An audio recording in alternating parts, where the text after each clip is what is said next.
Om Shri Sai Ram. Offering my loving salutations at the lotus feet of our Divine Chancellor. I welcome all of you to the afternoon session of the first day of this 2-day webinar on physics for healthcare. We had a wonderful session in the morning with the inaugural session and the 3 speakers giving us a lot of insights into how physics is being used in the diagnostics and therapy related to healthcare. I'm sure the afternoon session is also going to be very, very interesting. The first speaker for this afternoon session is Professor Antonio Pifferi from Italy. Professor Antonio Pifferi received his PhD in physics from Politecnico di Milano in 1995 and is currently a professor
for instance, fundamental studies on time domain diffuse optics, to clinical, for instance, functional brain imaging, optical mammography, etc., and leading to industrial commercialization. With more than 10,000 citations and an H index of 59, is among the top most scientists in the field of biophotonics. He is also the director of the Laser Lab. Over the last 5 years, he has been involved in more than 7 projects funded by the European Union, an Italian project, an industrial project with Japan, and is also responsible for the initiation of two startups aimed at providing commercial solutions to single photon detection and compact, robust clinical diagnostic devices based on diffuse optics. He has broad experience in supervising PhD students and postdoctoral researchers, and also is an inspiration to students for his simplicity, humility, and ethical approach to research. In particular, he has been involved in 3 Marie Curie ITN projects, which is one of the Europe's most competitive and prestigious research and innovation fellowships as principal investigator. The fact that the 4 PhDs students that he had guided under this Marie Curie projects are from our esteemed institution, Sri Sathya Sai Institute of Higher Learning, is a demonstration of his faith and confidence in the value-based education of SSSIHL. We are indeed honored, sir, that you are with us today, and you have consented to give your talk in this today webinar, and I'm sure yours will be an inspiration to all the students and researchers all over the world. I now invite Professor Antonio to deliver his talk on the topic Time Domain Diffuse Optics for Non-Invasive Clinical Diagnostics. Over to you, sir. Thank you.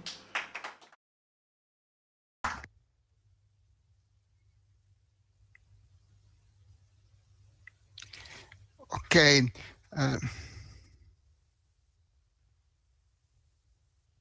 First, we'd like to double check whether you can see my presentation and you can hear me. Yes, sir. We are able to hear you. We are seeing you rightly. Currently, we are seeing you. Presentation is also coming. Yes, presentation is also coming. Okay. Yes. Well, Sir. I'm very happy, and I would say I'm honored to be here because this is a great opportunity for me. I have a long tradition of interaction with mostly your students, and it has been after so many years of collaboration, an honor to be able to present some latest results on our group in this great webinar. I could not attend the webinar from the beginning, but I followed that on YouTube, and I was impressed, absolutely impressed by the beauty of the initial celebration and by the strength of the 3 initial speeches, which I completely agree. So this also gives me a lot of enthusiasm to go on with this research activity for the good of humankind, of mankind, of humanity, and it's really inspiring to me a lot on going on this activity.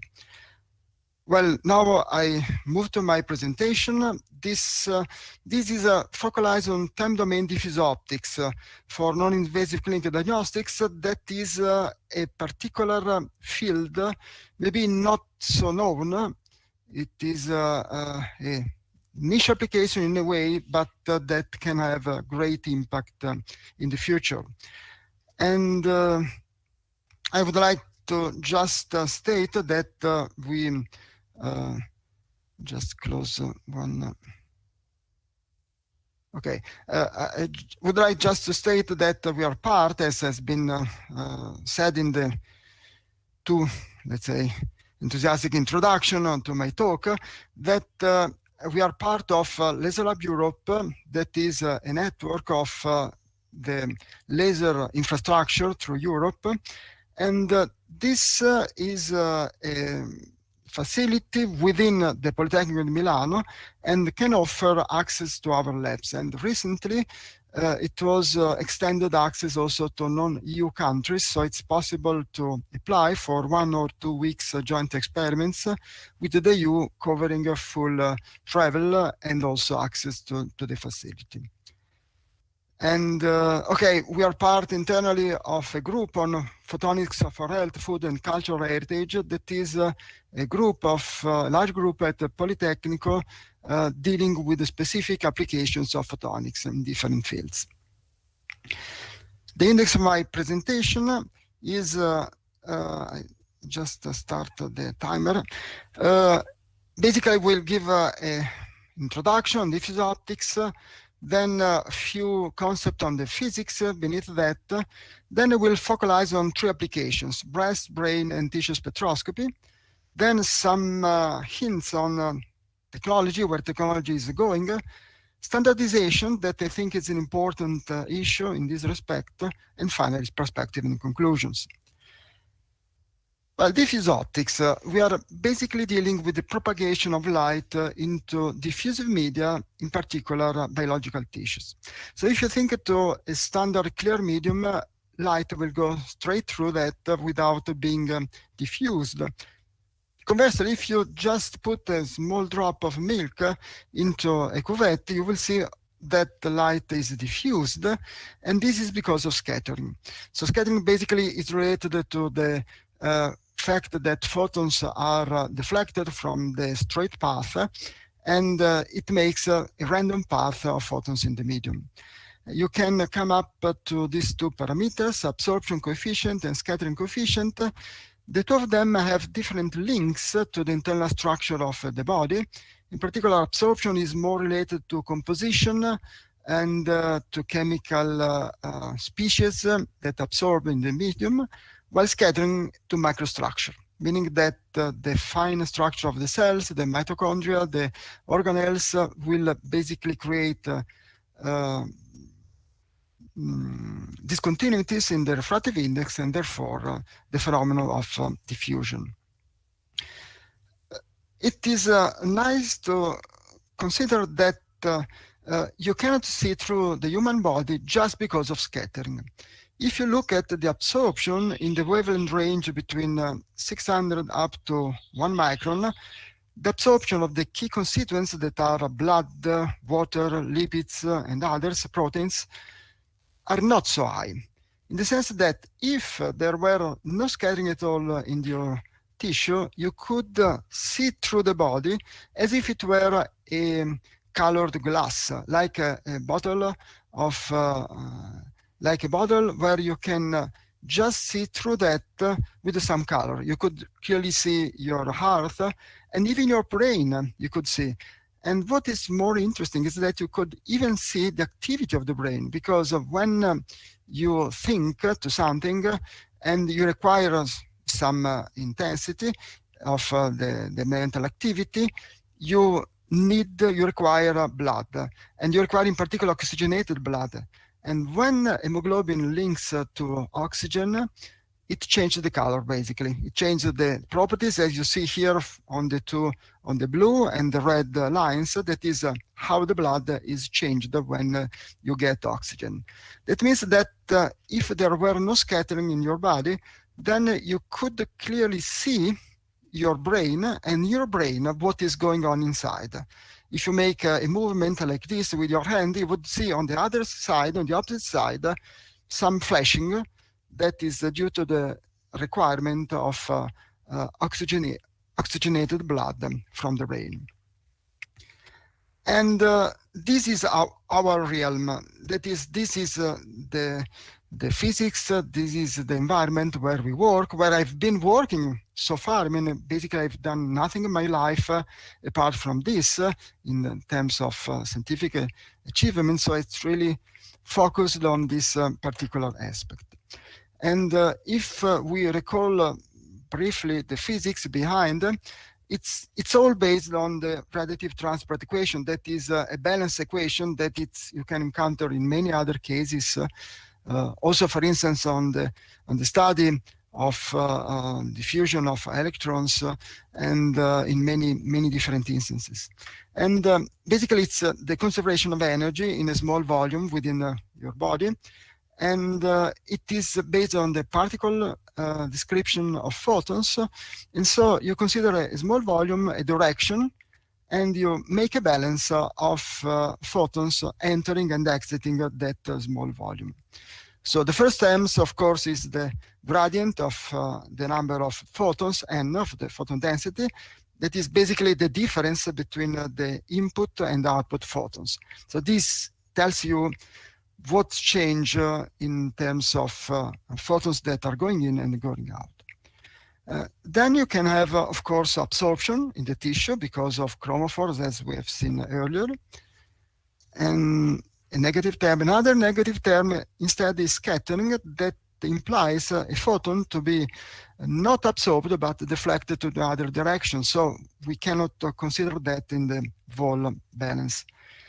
And then you have the opposite terms. photons that are scattered from other parts of your body and enter that particular volume. And eventually, there is the green term that is the light source. So photons that are generated inside, this can happen because of illumination, for instance, for an optical fiber. All the techniques that I will discuss in the following are non-invasive in the sense that typically light is injected and collected through optical fibers that you just put on the surface of your skin. And so this source is basically light that is injected through an optical fiber, typically of a laser. Okay, I will just have two more introductory slides on physics, and then I move to applications, because I would like to highlight two key concepts that are the basic concept on which I've constructed we have constructed all the different applications so far. First concept is that absorption scattering alter the photon time distribution. So I have to say that there are different approaches to study photon propagation through biological tissues and diffusive media, and we were just choosing one, that is time domain. Time domain, it's not the only one. You could also follow other approaches like frequency domain or just CW with a continuous wave, but our peculiarity is, and our excellence in a way, is to pursue this approach that is more complicated but rich of information. So the basic idea is that you inject a short laser pulse into the medium, and photons will travel different paths. And so in the end, you see up here in this red curve, you can see that the photon temporal distribution is broadened because photons will follow different paths. What is important is that this photon temporal distribution, that is what eventually we measure, so the collection of photon arrival times, is strongly dependent on absorption and scattering properties, but in a different way, in the sense that absorption affects mainly the tail, while scattering mainly the peak. And again, if we consider that absorption and scattering are linked to different aspects of your tissue composition and macrostructure, we can separate these two effects. So the very first point is that we can distinguish absorption from scattering on the basis of photon temporal distribution. An implication is that we are not sensitive at all to the optical properties of the surface. On the right, you see an apple with and without the skin, and basically the absorption is just the same. This is very important in real life, meaning that we are not at all dependent on skin pigmentation. We are not depending on laser instabilities, on optical contacts.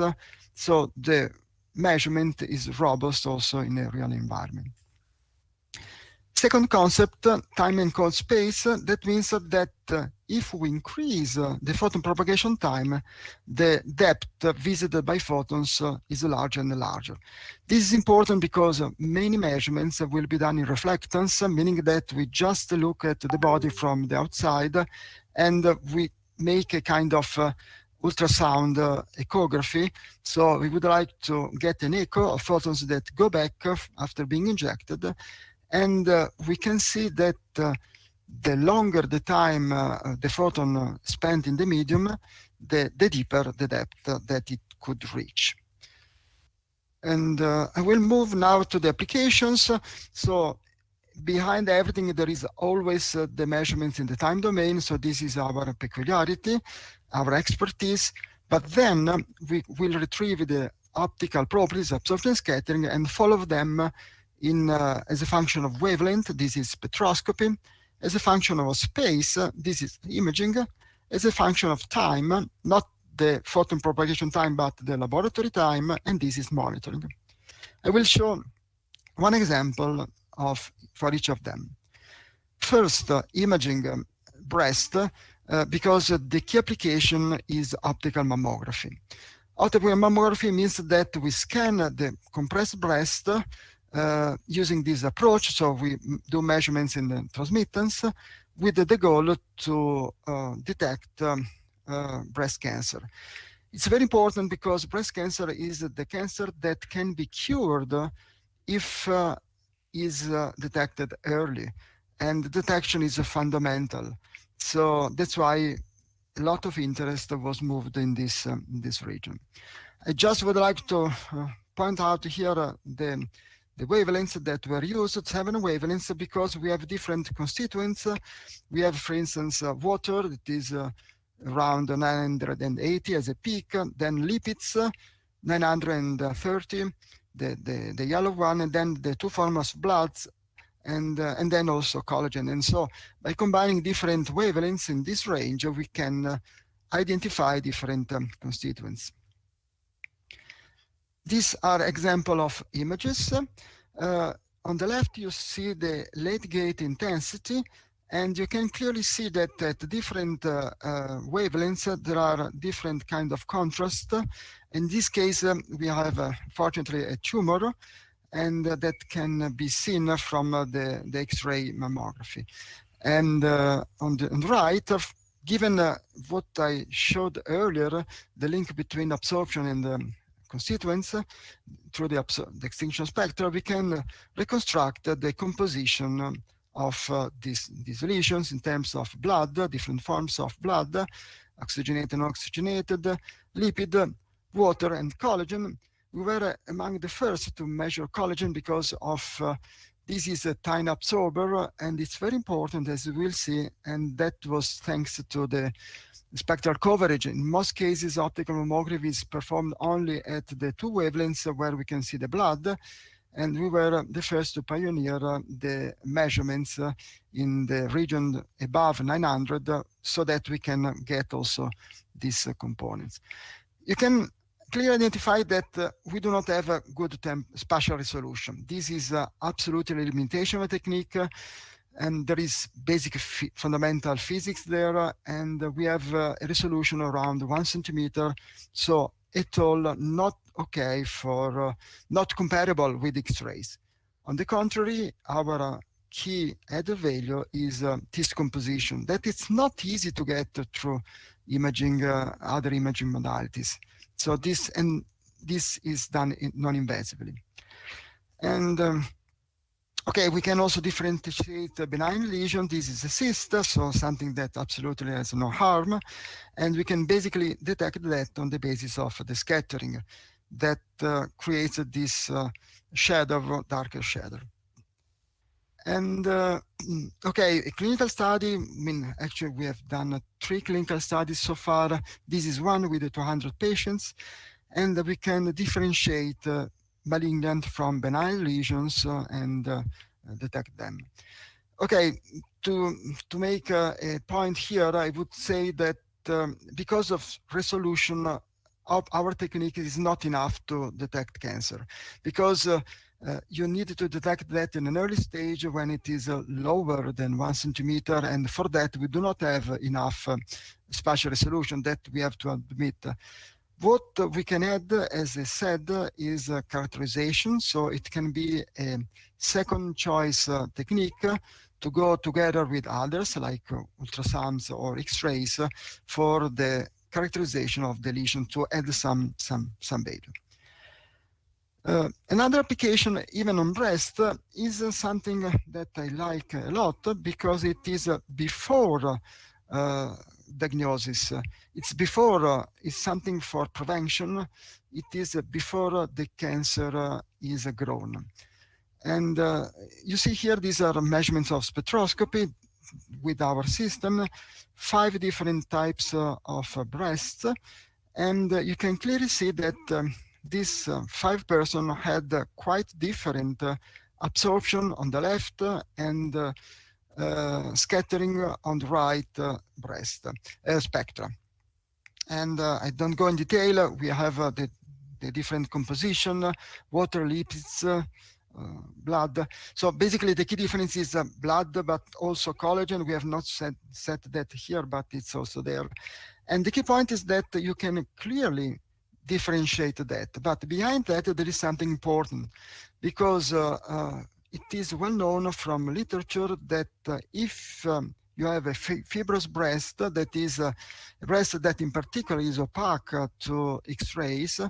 It has a high density, X-ray density. There is a higher risk of getting cancer. 5 to 6 depending on the amount of fibrous. So it's normal breast, just normal breast. In most cases, nothing happens, but you get a high risk in your life. The good point is that since if you detect the cancer in early stage, you have a early stage with no involvement of lymph nodes, you have a survival rate up to 95%, so much. And also you have the possibility to have a small intervention with a very, very small compromise of the breast. And so basically you go home and hopefully the disease is over. And of course, it's completely different if that is an advanced stage. But the key point is that if you can identify a part of population that is more at risk, then you can concentrate more prevention that. So you cannot use very sophisticated techniques on all the population. So what a key oncologist told us is, if I know that a part of the population is more at risk, then I can follow them more closely, and when the cancer comes out, I intervene and take that over. So being able to stratify the population, so to identify risk, is important. And just to show that, again, a study of over 250 patients, and we can see that we can basically detect a good correlation between the optical measurements and breast density. That means that we can give this, let's say, kind of information to the clinicians. And we have to consider that optics is non-invasive first, and then I showed you a very large instrument, but it can be made very compact, portable, and low cost. And there is still another fascinating point here. As I already told you, there is a correlation between breast cancer and breast density. And also, we have shown that we can see a correlation between our optical measure, and in particular collagen, and breast density. There is certain number of papers in science that is in literature that points to the fact that collagen could be linked to the onset of breast cancer. It's linked to the fibrosity and to the fact that it can be transformation of the tissue that leads to breast cancer. So our question is collagen a direct risk factor for breast cancer? So not something indirectly linked to the fact that more X-ray dense breast leads also to some more collagen, but collagen itself is a key factor. These are just preliminary data, and we don't have the statistical power to draw any conclusion here at all, just an observation. We were just classifying women, both with breast and without breast. Those who unfortunately had breast are in red, the normal one are in blue, and we are classifying that on the basis of the X-ray density and on the basis of the collagen. What is strange, not strange, what is expected is that if you have high density, so all the person on the right, in particular you select the 10% of women with more density, you see that out of that 10%, only 2 of them are normal. That means that there is a higher occurrence of cancer if you have a high density of your X-ray. That is what the literature tells us. But the same happens with the collagen. If you see that now it's the top region, for high collagen, there are more cancer than normal. What is interesting is that these two families, these two groups are not overlapped completely. That means that collagen could be independent risk factor. This is very important for 2 reasons. First, because it's possible to go on research and find out the link between collagen and cancer. And second point, because you can use that to reinforce the stratification. So the more precise you are on the risk factor, the more you can devote to that woman, and the more you can try to help her in case cancer comes out. I move now to a different subject, the brain. And so again, this is a prototype that was constructed in our lab. Basically, the measurement is simple. You have an helmet here, and you have fibers that inject light, and other fibers, or better, fiber bundles that collect light. Everything then is measured. And okay, I have not spent time on explaining how we do the measurements. There was a slide before, but I was not commenting that detail. So basically, the idea is to have pulsed lasers. In particular, here we are using semiconductor modulocked lasers, and coupled to fibers. Power is not so much, it's a few milliwatts, so absolutely non-invasive.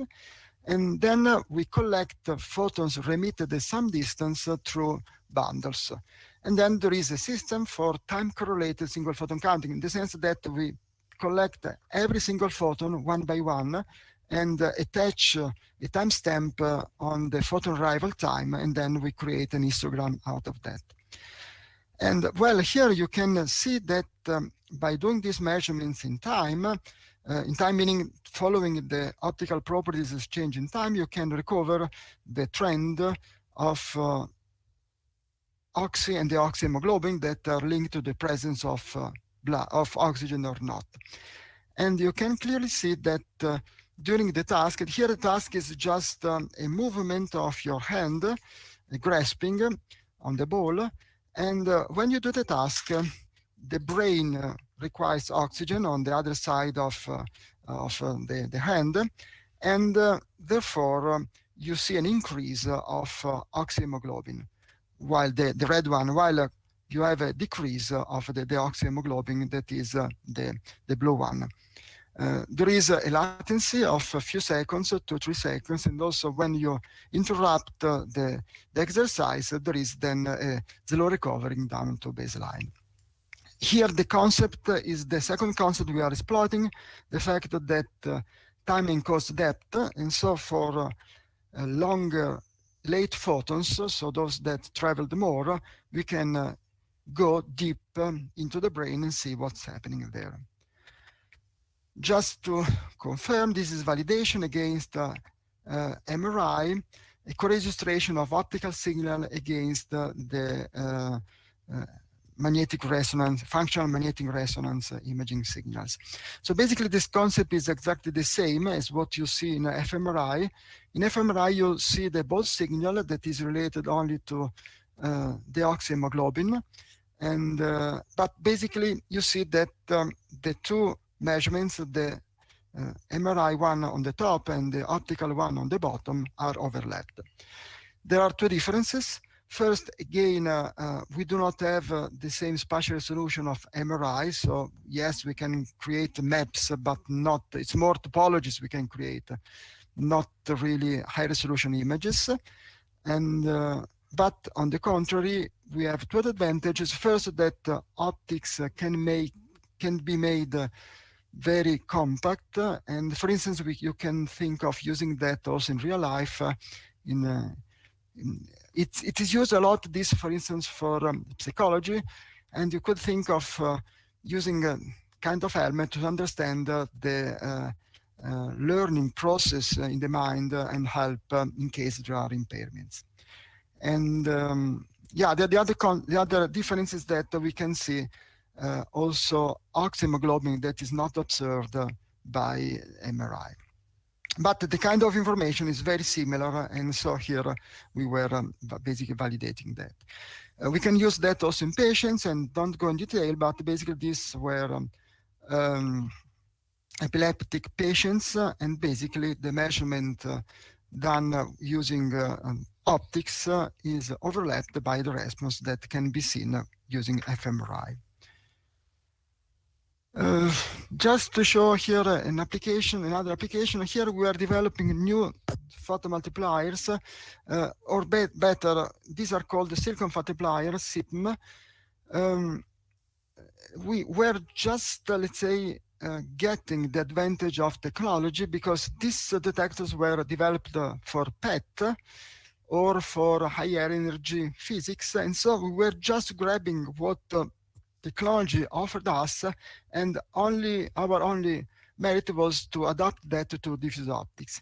It looks like they can work well, and we could develop compact ones that can be directly put in place with the brain. And this led us to create this tomograph, meaning that using a single source and 8 detector in place, we can create a kind of tomography. The one that you see on the right is a slice at the level of the brain cortex. And when you see the dark zone is an activation of the brain. I'm doing basically a finger tapping exercise. So I'm just moving the fingers of my right hand, and on the left, I can see when there is the task, this activation. Okay, third application is spectroscopy, tissue spectroscopy. And I'm very proud to say that this systems was developed by Dr. Sanatana Kunugolo, who comes from SSSIHL. So, I mean, I will say a few words on that later on also. So this is basically all his work. I will just present a part of what was achieved, because I prefer not to present another field on Raman that is very important, but I had no time for that. But basically all this part is his job. And okay, again here we have a laser. Now this is a supercontinuum laser, and we can slice that using spectral selection. So the key advantage here is that we can cover a broad range with an automatic tuning. Basically, this is a unique system. So far, I'm not sure there are other systems with the same performances, and also we could make it in rec, so that it can, now it's moved in clinics, and Pranav, who is another alumnus of Pranav Lanka of SSI HL, is looking after that, and we will see something later on. And just to see what we can do with that, the idea is to have a non-invasive detection of absorption and scattering. And here, for instance, we were studying the abdomen, and we can clearly see that there are differences depending on the thickness of the first layer on the abdomen, or as a function of age, and these are related to water, lipids, blood itself, and so on. I don't go into detail in these results. The only point that I would like to point out is this. Why are we looking at fat? Because there is an increasing interest in the fat, so that people are starting saying that it is an organ, in the sense that if it works well or bad, it depends a lot on the diseases that we can encounter in our life. Okay, it's well known that there is a strong link between health and food and lifestyle. What I think we are starting understanding and deciphering now is the exact link at the biochemical level, at the epidemiological level. There are a lot of studies now trying to relate all these factors in a scientific way, in a rigorous way, and in particular combining different disciplines to the onset of different illnesses.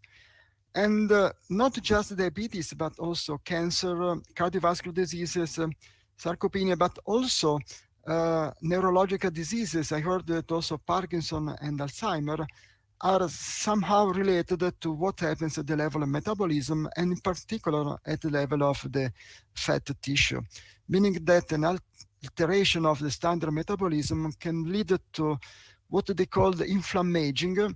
That is a complex of mechanism that involve also the autoimmune response of our body, a general inflammation that eventually create toxins and can lead to different diseases in your body.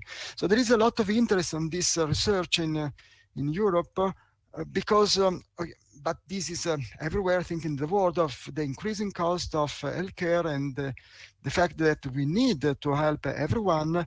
And so the obvious choice is not to get ill. And there are many diseases that can be cured, but many of them can be prevented.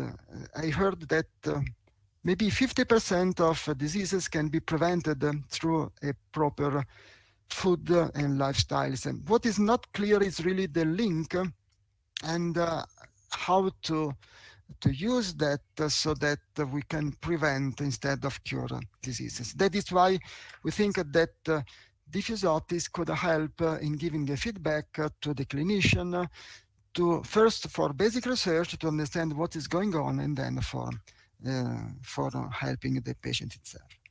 Okay, very quickly, the lung. The lung is something new, also with Dr. Pranav Lanka. We are facing that, and we are trying to explore this as a feasibility because it has not been studied so far using diffuse optics because it's deep and it's not well known. So the key idea is that there are many diseases that can be linked to lung. COVID, of course, has this also effect, and they are more or less related to the density. And so if we were able to see the internal structure of the lung and the composition and the density, we could try to help in monitoring these diseases. These are just preliminary measurements. We can see from here that we first started from a broadband characterization of the thorax. This is important because the possibility to reach a lung depends on the optical properties of the upper layer. And we were running then simulation that shows that in principle, yes, it's possible to reach that out of these optical properties. And so we're trying a validation protocol to see whether we are sensitive. So just an inspiration protocol, very simple, with the idea that if we take air in principle, absorption should be reduced because of the dilution on the tissue. And this is an in vivo exercise on 5 subjects. And I don't go in detail, but basically, in the in phase, there is inspiration. The out phase, there is exploration. And we see something that is task related. So there is some hint that it's possible. We have to state clearly that it's not so clear, meaning in the sense that there is not 100% consistency. In some positions, there is not really the same aspect that we would expect, and differences among different subjects. We are studying that, so there is the idea that possibly we can reach the lung, but there are many confounding effects. So it's just a new field that is just started, and we will see in future what could be possible to do. Briefly, I go to technology. I would like just to mention here that the technology is advancing at a great pace. And here it's not our merit, but the fact that we are exploiting the great advantage in photonics, in particular in the telecommunication, that are reducing the size of components down and permit integration. So this is the very first system when I was working 30 years ago, basically, when I started my activity. And it was a large laboratory with high power lasers. Yeah. Second generation clinical prototypes, those that I've shown you so far, and these are smaller, still large but portable, and the key advantage was linked to the semiconductor laser that permitted us to enter the clinics, so to go to clinics. Third generation battery operated wireless boxes, and this is the size. We also were founding a spin-off company of Polytechnic Milano pioneers for developing these devices that can be operated in real life. And this is the fourth generation. The idea is to squeeze everything into something like a finger. So the smart optod is something that can do all what I've shown you earlier in terms of application. And we have 8 of these. This is a European project with for optical mammography to combine ultrasound and optics. And a final point is to go towards the conclusion, performance assessment and standardization. This is something I really a lot motivated, because I think that we can win and we can get important results for humanity if we join efforts and we coordinate, and if we try really to go to let's say rigorous assessment of our technology. And this requires necessarily performance assessment for instruments, inter-laboratory comparison, and so on. I don't go in big details. This is a story that we constructed at European level during the last 20 years, basically, with a sequence of steps. First, try to formalize the clinical problem into a physical problem. Second, define protocols that needs to be agreed at international level. And then construct phantoms. And I'm extremely proud that he will be also presenting later on in a discussion that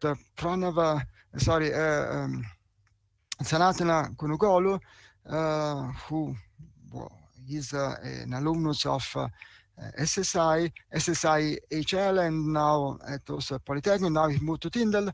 He developed the first company startup developing phantoms, and this is very, very important for the future of biophotonics. Laboratory comparison of instruments. A few words later. It's important to work together and to compare. Clinical comparison skip, and industrial standards. We were involved in 3 industrial standards. This is the final end of that should assure quality in the instruments. And this is a particular exercise on multi-laboratory comparison of instruments. This was coordinated by Dr. Pranava Lanka from SSSIHL, who is actually working in my lab.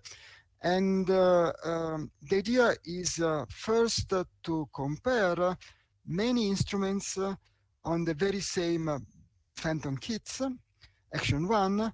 Action 2, open data. So put together all this data obtained by all these instruments and try to share in the scientific community. Third, analysis. So compare different analysis tools to reach the same agreement.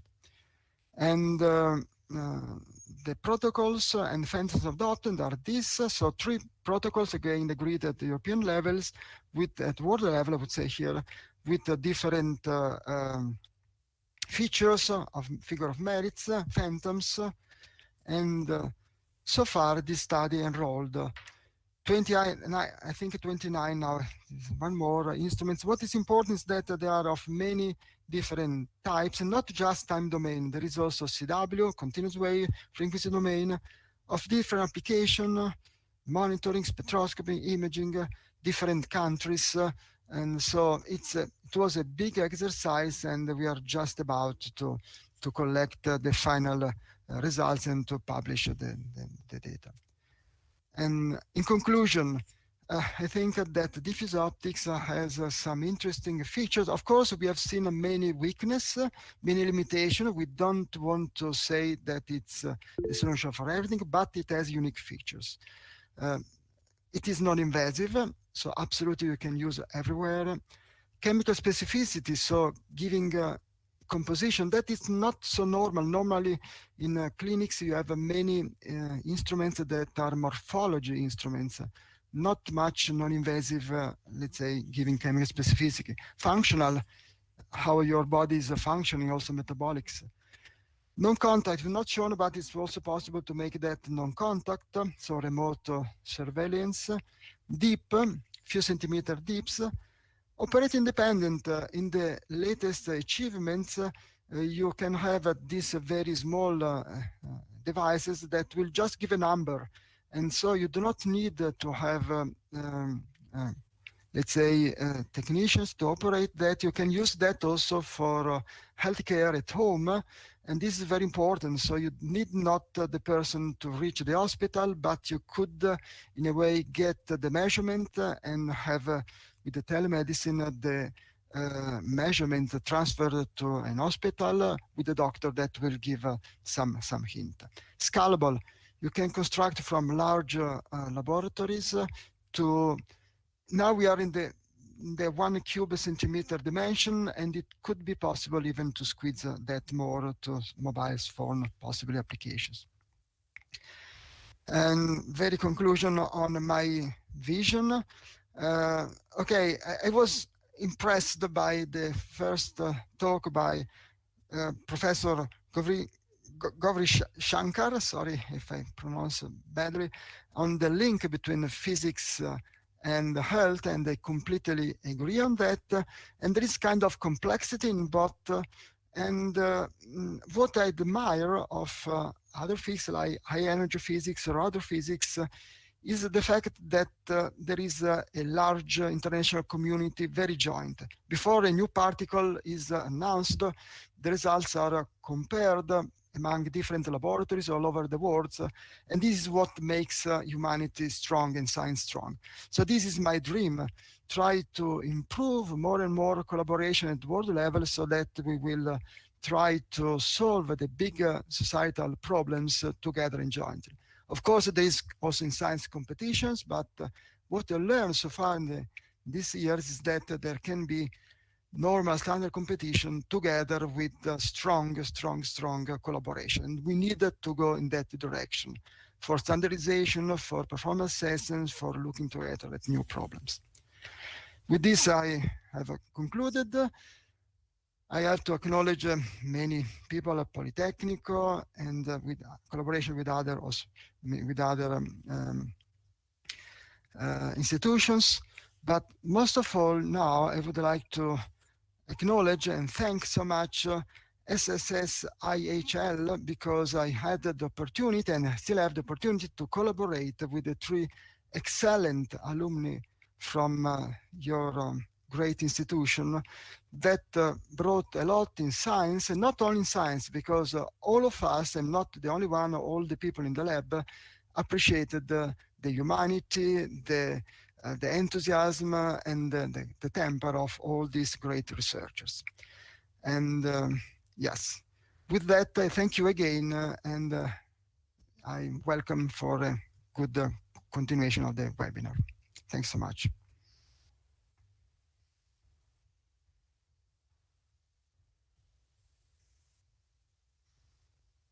Thank you, Professor. It was really a wonderful talk on this diffuse optics.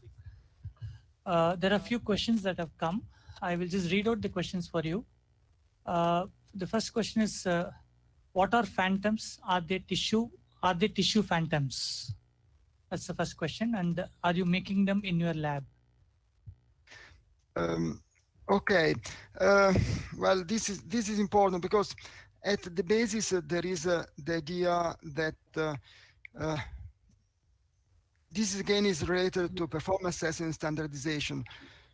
Too many times I see instruments that are directly put in the clinics without a rigorous validation, because basically physics is physics, and so you cannot beat the physics law. So you need, before going to the clinics, to have a validation in the lab. And this is less costly. It costs a lot to go into clinics, so you have to build systems, so and so, while in the lab it's more easy. And you can do that using tissue phantoms. Tissue phantoms means that you are simulating basically the optical properties of tissues, like, for instance, absorption through pigments, ink, or scattering through can even create heterogeneous structures like the one that I show in the right here in this slide. And yeah, this is very important because you can test your instruments there. What is also important is the reproducibility of these phantoms. That's why we are working a lot at international level for that. Fortunately, there was this biopics company just created by Dr. Sanatana Konugolo that based in Ireland, and I think we need these initiatives because we need someone who provides us with reliable phantoms. On the other side, we need to calibrate that more or less like the initial meter that was fundamental for the meteorologist and so on, or when we demonstrated that the speed of light is a constant. So we need these standards. We need this reproducible material so that every lab in the world can measure the same and we can go on. Thanks.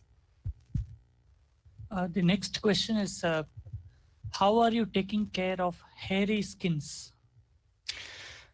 Oof, that is a big while imaging. How are you taking care of hairy skins while imaging? That is a big hurdle. Okay, so we are not sensitive to skin pigmentation, so this is not a problem. The problem comes when you get too much hair, so that you cannot have light through. So if I'm doing a measurement on my head, well, I don't have so many hair, so it's not so much a problem. So in my case, it's not a big issue because if I put some fibers, still some light can pass through. Okay, the key limitation of our system is a resolution. We have a resolution of 1 centimeter, 5 millimeters. So it's not imaging in the sense of millimeter or micron size. So it's not the problem of air that will destroy the resolution of the image. It's more the attenuation. So as far as there is enough light, it's not a problem. Okay. The next question is, how do you normalize or offset differences in color of the tissue or skin tone, which varies greatly based on ethnic background? Very good question, also because this is something I had yesterday, a meeting on the standardization committee for pulse oximeters, and probably you are aware there were big problems because of papers published on New England Journal of Medicine stating that the reading of the pulse oximeter can be different depending on the skin pigmentation. This, of course, is very, very bad, and it's still not clear from the point of view of results because they are contradictory studies, but this problem, of course, is very important. I'm happy to say that in our case, we are not dependent on skin properties, just because the effect of absorption and scattering have a different effect on the temporal distribution. So suppose that I change the skin pigmentation, this will just change the total attenuation. It will not have any effect on the temporal shape. As you can see here from this measurement, the Granny Schmidt apple, it's an apple that is green. And if you remove the skin that is very, very absorbing, a lot absorbing, basically nothing changes, just because it's an analysis that is done in shape and not in amplitude.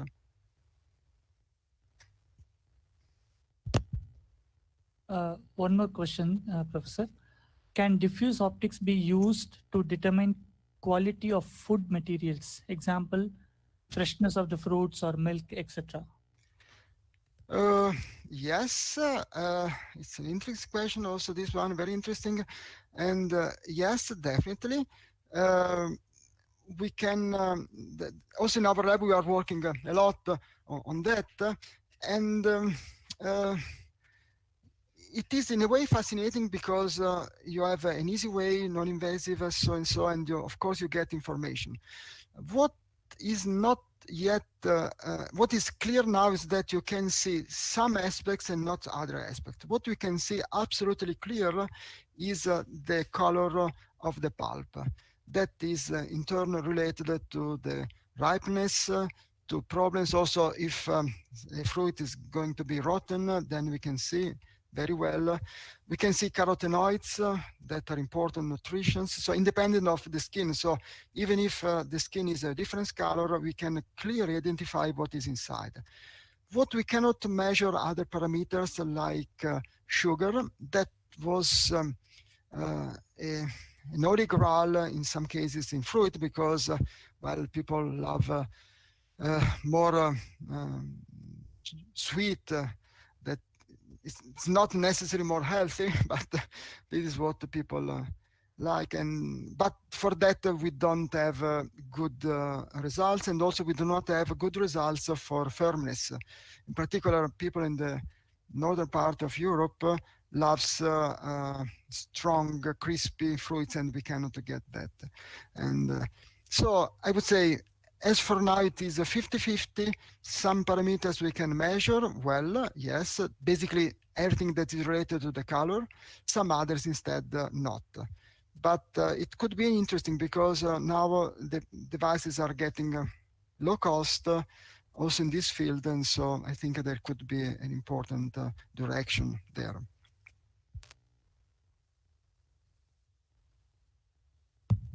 One last question from the YouTube channel by, again, one of our alumnus who was in Italy, Vaibhav Bharadwaj. So he says, thanks for the wonderful presentation, Professor Antonio. One question which I have is, how far are we with the miniaturization of the TDDOS devices? Yeah, very interesting. And well, unfortunately, I don't have. Okay, I could have brought other slides, but okay. So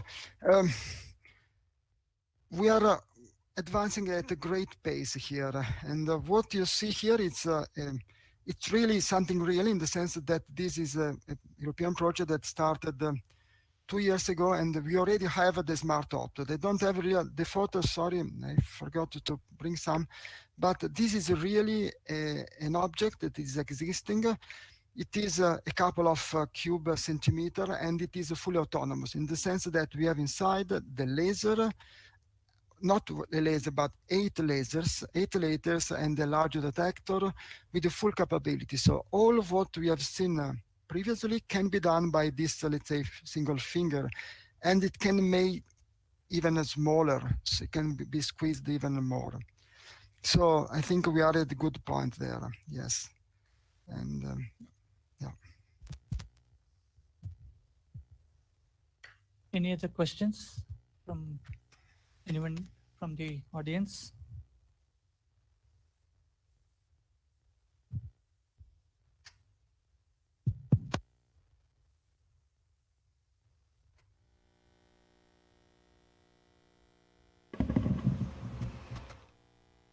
So if there are no other questions, then we once again thank Professor Antonio for this wonderful talk, with a lot of illustrations in terms of the applications that can be there for this diffuse optics. Thank you, sir. Thank you once again from SSIHL for joining us. Thank you to you for this kind invitation. Thank you so much. Thank you. Thank you, sir.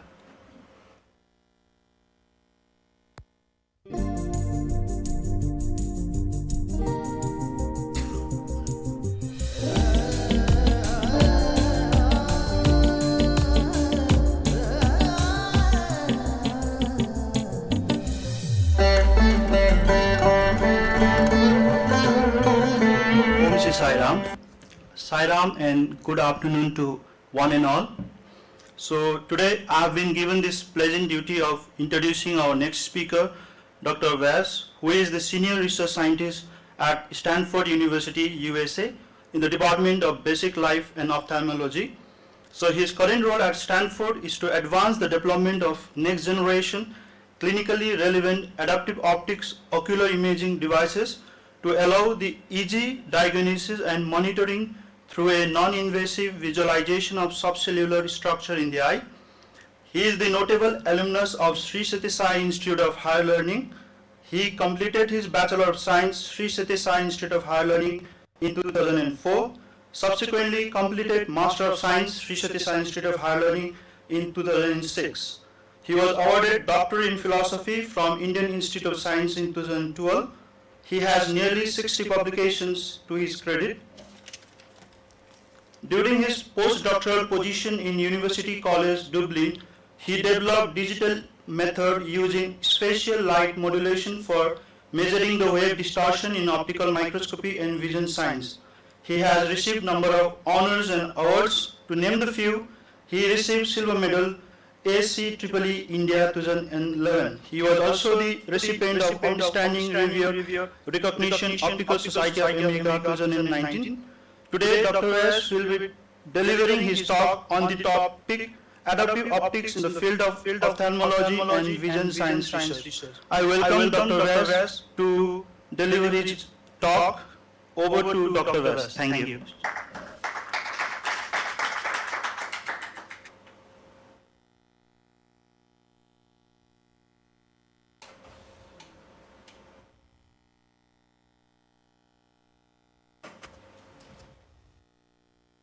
Dr. Vyas, you have to unmute your microphone.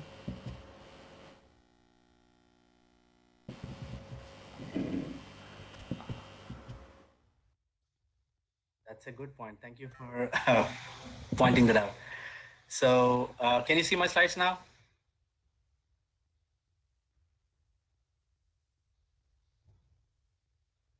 Can you see my slides? Yes, sir, we can see. Okay. Keep a speech here. It's a great honor and to be able to give a talk and present my research work here. Being alumnus of Institute of High Learning is already a great privilege. And coming back to the same institute and giving a talk is a blessing. Thanks to you all for this honor. And today I'm going to talk about adaptive optics. And this is a technology that has been developed for astronomy, but not too late, but quite late. 20 later, it was first invented. It was implemented for vision science, and since then it has kicked off and has shown benefits in many fields of ophthalmology, as I will show next. So currently I receive support from National Eye Institute, and I have only one disclosure to make, which is I'm currently a founding partner of Two Eyes Vision, a company in Madrid, which we started in 2015. And let me begin my talk by defining what a wavefront is. Most students who are doing physics, they must know what a concept of wavefront is, but just for completeness, let me define what a wavefront is. So let's say you have a point source, which is this dot, small dot in the center. And this point source can be thought of as infinitesimally small. And this is emitting light in all directions. And the point source is thought of emitting spherical waves as shown here, and the light propagates in the direction shown with the arrows. So all the points that lie on this wavefront have the same phase. And this is a concept that is defined in optics to make mathematics easier. And this is the concept of a wavefront. And this is what I'll use in the next slide too. So different aberrations are there in any system built using optics. Let us say that this is the origin and this is a point source, and this is emanating spherical waves as shown here. And this passes through some optics. Dr. Vyas, And the optics that we make, any manufacturer makes, are imperfect. And these imperfections can be due to the surface of the optics, or it could be the coating, or it could be aberrations due to the optics itself. And there could be inhomogeneities in the medium. Let us say you have a sample that is being observed, and that sample can have inhomogeneities. This could be due to refractive index changes, and refractive index changes across the medium difference to be strong. And there would be more optics imaging. And when you try to focus light using that image optics, then you will see in comparison to the source that we started off with, have a much blurred spot, a much bigger spot. And this bigger spot is due to the different aberrations that you see here. Dr. Vyas, sorry to interrupt you. Yeah. Maybe you Yeah. can put off your video because I think some bandwidth problem is there. Your voice is getting. Okay. Can you hear me? Yeah. We are able to hear you, and we are seeing. Can you hear me now? Yes. Yes. Just to save bandwidth, we thought your video can stop. Your video can be put off. Maybe you can just keep the microphone on and video off. Microphone on, video off. Let me. Okay, does it work now? Can you hear me well? Yes. Okay, let me go through a few slides quickly. So this waveform, and if the light is being emitted by the point source, this creates spherical wavefront as shown here, and all the points lying on the wavefront have the same phase. And let's say this is a point source, and it passes through some optics, propagates through some optics, and this causes wavefront aberrations. And any homogeneities in the path of the optical beam, there will be more aberrations.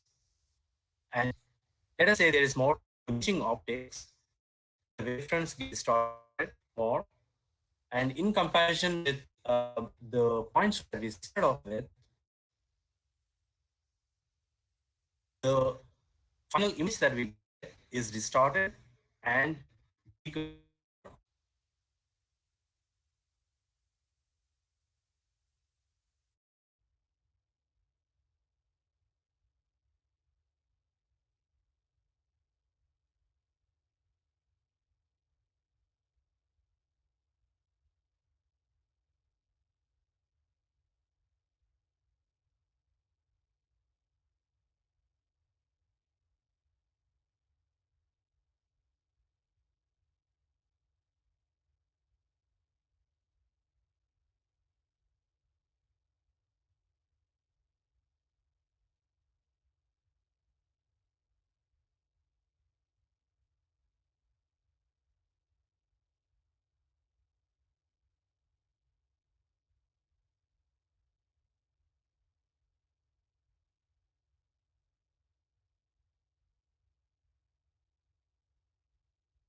so can you tell me where you lost me?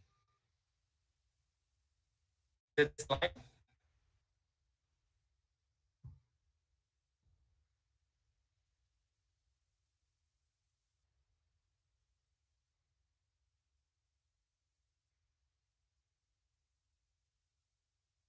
Can we point out where you lost me? That you-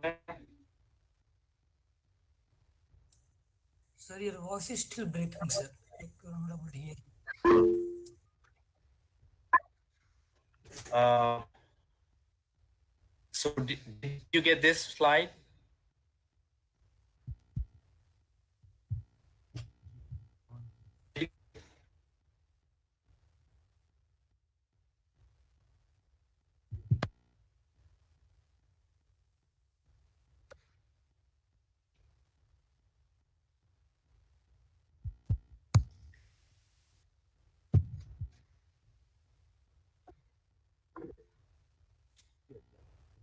Did you get this one? Uh, Can you I hear? think still the voice is getting cut. We were thinking maybe, The voice is we- breaking. yeah, but yeah, it comes and goes, kind of. Okay. We'll do one thing. So Yeah, you continue. Let's. One idea we had was yeah. So your voice can be heard to us through your phone. We will give you a call so that we can. right. That's perfect. Yeah, we can connect the voice to the this one. Right. Yeah. Yeah. Dr. That'll be great. Dr. Muthu is going to give you a call. Okay.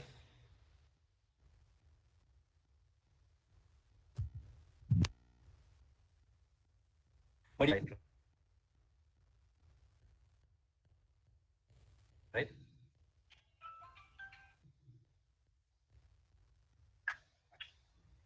Yeah. Can you hear me now?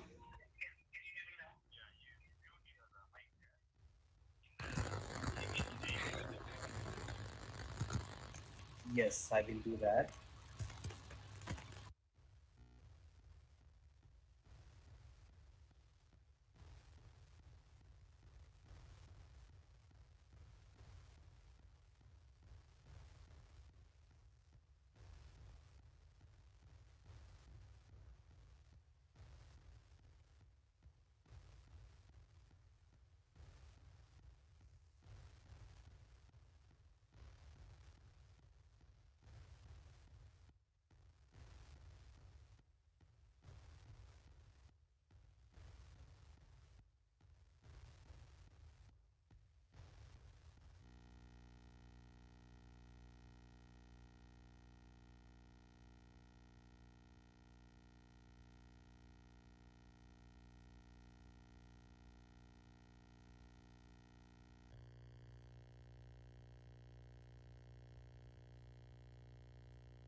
I'm sorry for all the trouble with the slow internet. Yeah, I'm using my mobile phone and filtering with that, so it's terribly slow. So yeah, did you get this slide?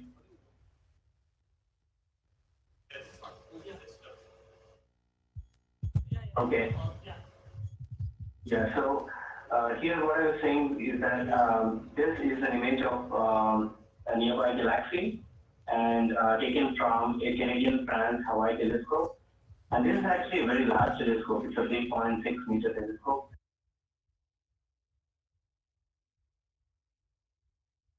It's very far away, and then also because there is no correction for atmospheric turbulence, so the wavefronts are actually very distorted.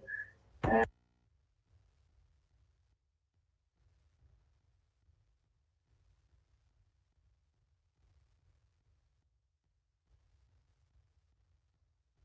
galaxy.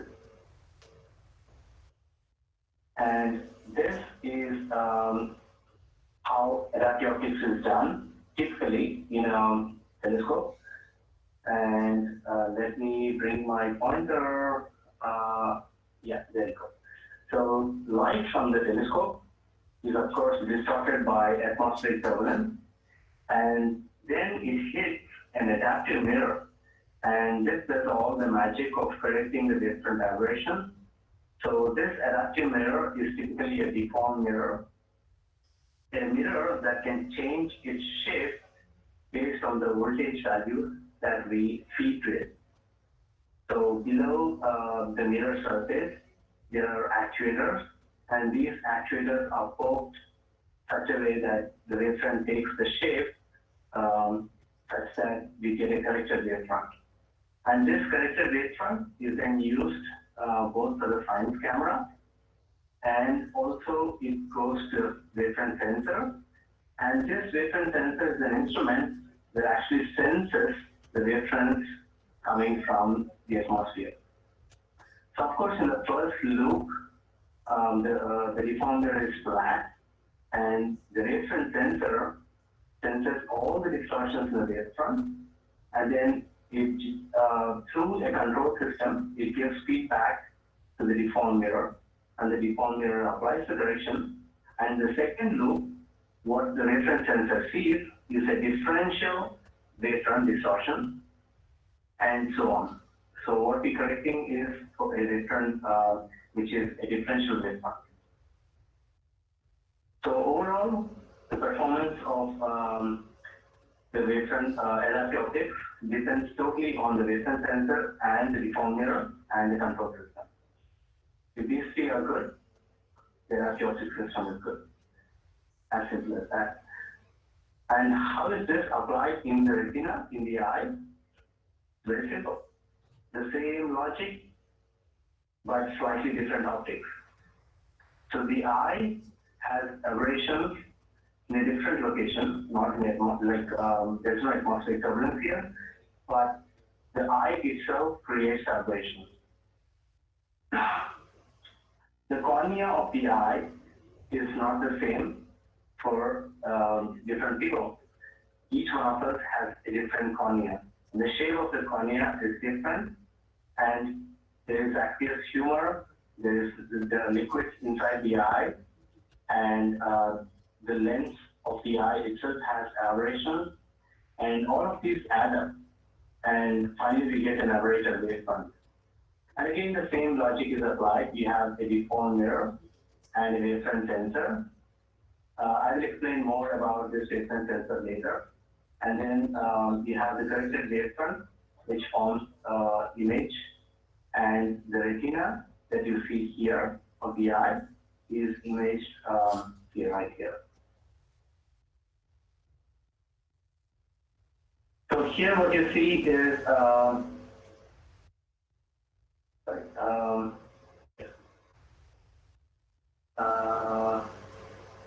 let me play this video for you. So this is an OCT image of the healthy human retina. And as you can see, the OCT image clearly shows that the human retina is a layered thing. And there are many layers. For example, this one on top is the nerve fiber layer. And this is the RPE, the retinal pigment epithelium. And the most important part is the fovea, which is this one in the center. This is the foveal bit. And this is responsible for our central vision. And most of our cones and rods, which are responsible for our vision, they're all present here.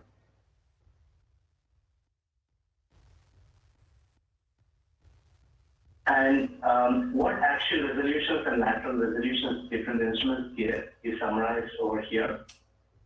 In comparison with MRI or a CT scan,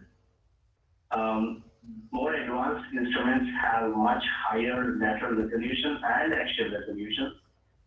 And in OCT instruments can give very high axial resolution, but not so very high lateral resolution. But with adaptive optics, AO is short for adaptive optics here. And again, AO is short for the adaptive optics here. And SLO stands for scanning light ophthalmoscope. And this is what we do in our lab, adaptive optics, scanning light ophthalmoscopes. This figure was from this paper, but then our lab can achieve a slightly higher lateral resolution in comparison to what is shown here. So what you see here is that our AOSLO can go until here, close to 1 micrometer lateral resolution, but not very good axial resolution.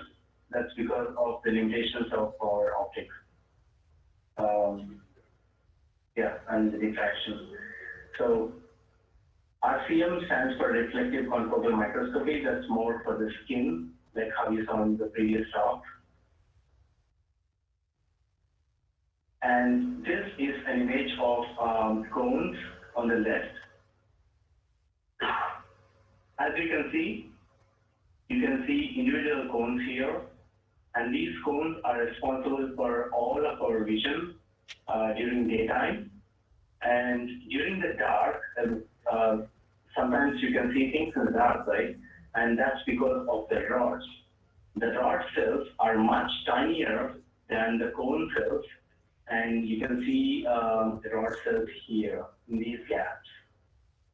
And these are cones, these big white spots with dark rings around them. These are cones. And all the other small white dots are the rods. And as you can see, the scale bar is close to 10 micrometers. And so we are actually able to achieve resolution close to 1 or 2 micrometers. And the instruments that we develop are used in many eye diseases. And this is not just to diagnose the diseases.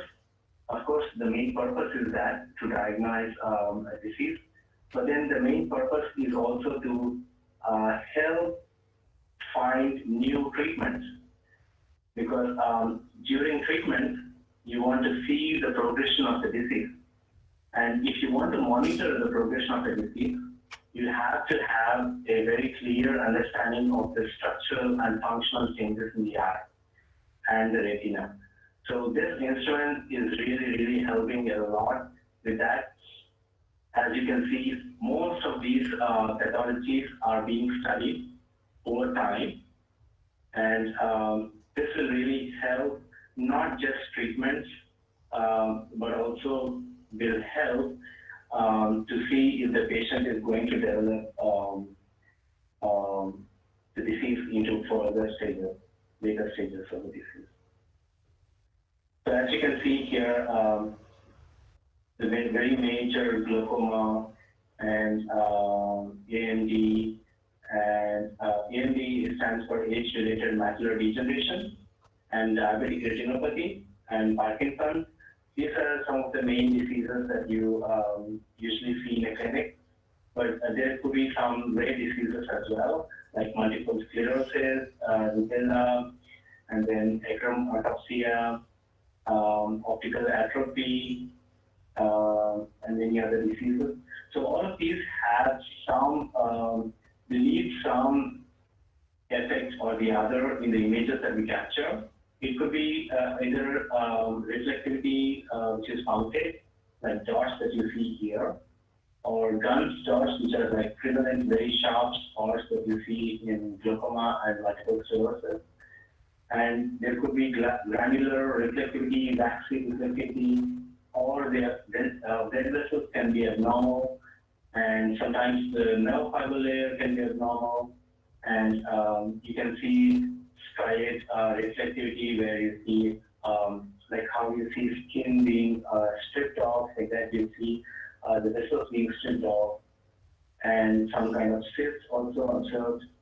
So all of these can be examined, and the progression of disease can be monitored. So let me allow Dr. Gauri Shankar to play the video of Jubralab AOS fellow, maybe in the end of my talk, not right now because I don't want to lose connectivity again. So let me continue with my talk, and at the end of my talk, let's play a tour of the Jubralab AOS fellow. And let me continue my talk. So these are some advances that we made in adaptive optics technology, and these are mainly for imaging purposes, but I don't want to cover all of them and just give you an idea of what we do and how we do things in our lab. So let me just take the top two. One of them is focal shift in the Shashi waveform sensor. So that way I can introduce you to the concept of waveform sensing and how we use physics and apply that to imaging. And the second concept is dynamic distortion of presence scanners.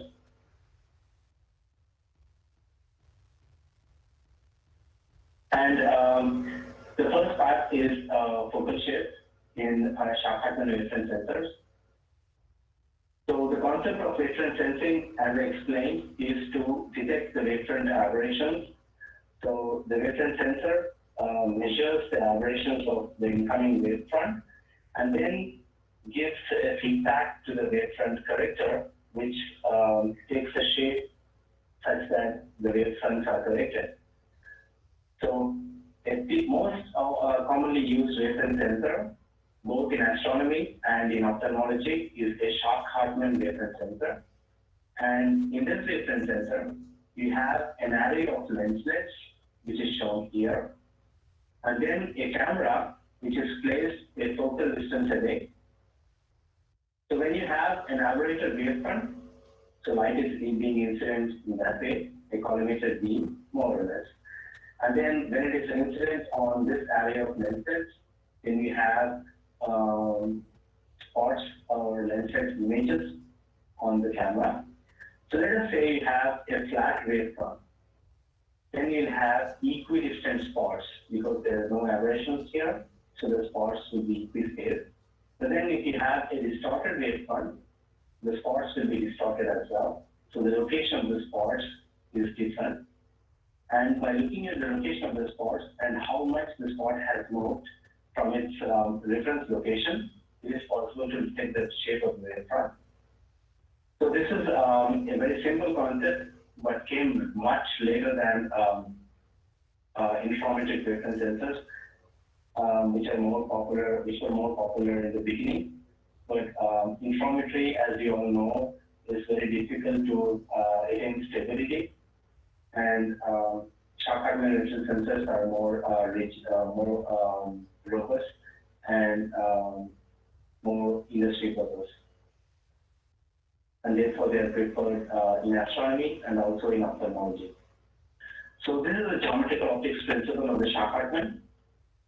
I'm not showing the entire array of lenslets. This is just one single lenslet here. And if you have a wavefront that is tinted, then the spot will be shifted from its reference location, which is here.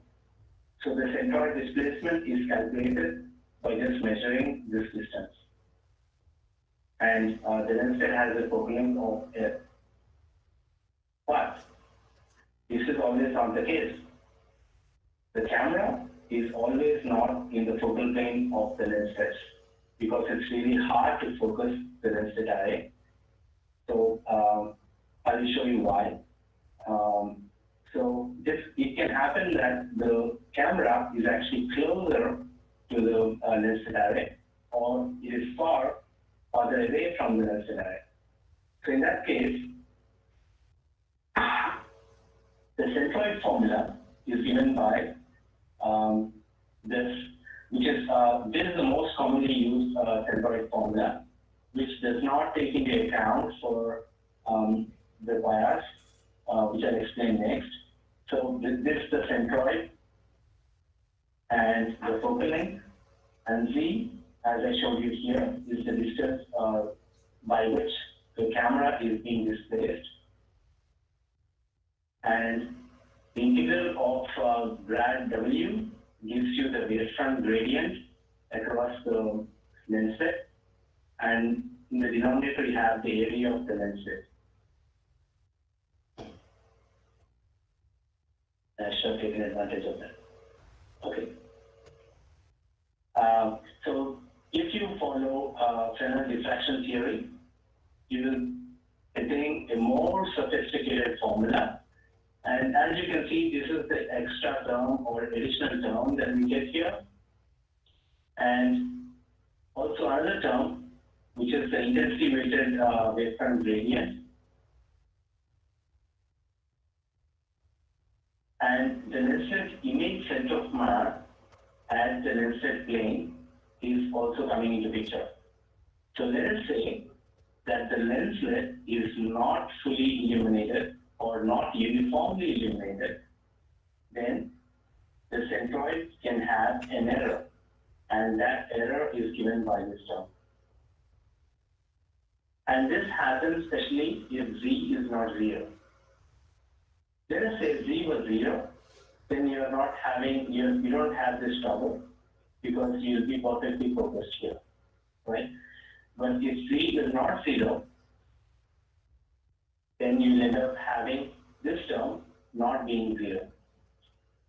So it's extremely important for the shock fragment to be focused correctly.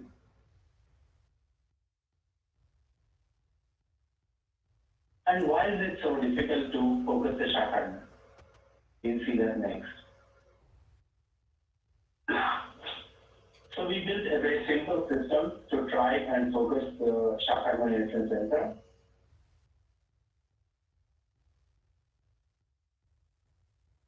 And you can see here, this is the formula, again, for the centroid of the shock fragment lens set.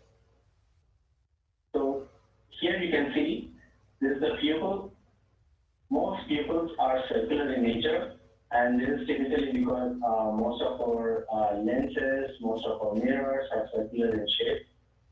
And the pupil of the eye is also circular in shape.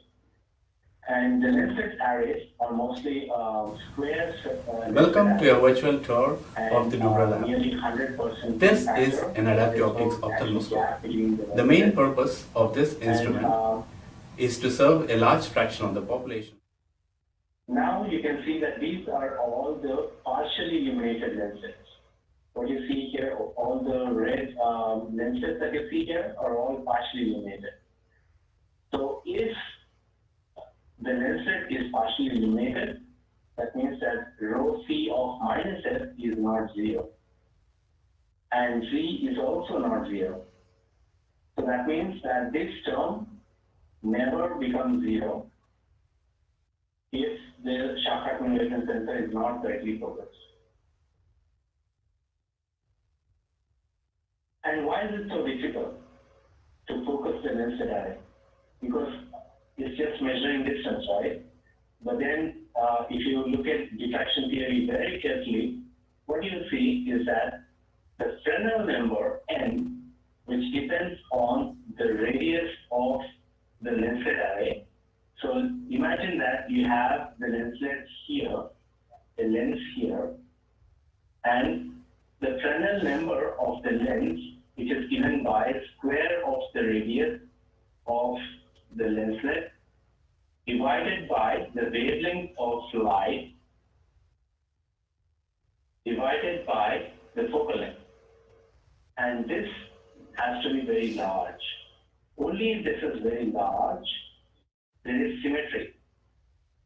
As you can see here, there is symmetry before and after focus. And this means that the location of maximum intensity is the location of geometric focus. But then, this is not exactly the case when the Fresnel number is small. When the Fresnel number is small, you will see that the location of maximum intensity is somewhere here, but the geometric focus is actually here. And this is not at all something new. This is known since 1980s. But then it was never applied to the Shashi Center, and astronomers have been struggling to focus the Shashi sensors, and this is causing stability issues in adaptive optics, especially near the boundary. As I mentioned, the Vyas is caused near the boundary of the pupil. And you can see here that there's a big shift, very, very big shift in the focus. And the diffraction focus, which is the location of maximum intensity, is shifted towards the lens in comparison to the geometric focus. And because of this, the spots look very different in the geometric focus and in the diffraction focus. In the geometric focus, the spots look like this. These are spots, images taken in our lab after some focusing. And then you can see that the contrast in the diffraction pattern is much higher. But in the diffraction focus, the contrast is not great. But the location of maximum intensity is right here. But this is the location of maximum contrast. So the point here is that when you're trying to focus the Shashi sensor, you have to look for location of maximum contrast, not the location of maximum intensity. And this is actually true for any lens, not just the Shashi, because no Fresnel number, no lens has a Fresnel number close to infinity. So this is true for any lens. So when you're trying to focus a lens next time, please make sure that you're actually in the geometric focus and not in the diffraction focus. Never ever look for the location of maximum intensity when you're focusing light. You always look for maximum contrast in the intensity pattern. And this is what we found out. So what you see now is a video of partially illuminated lenses, and then we focus the Shashi to the location of maximum intensity. You see, in the boundary, you will see large arrows, and this means that large different errors in the boundary. Huge errors in the boundary. But here you can see that in the geometric focus, the errors are extremely small, and in the diffraction focus, the errors are large.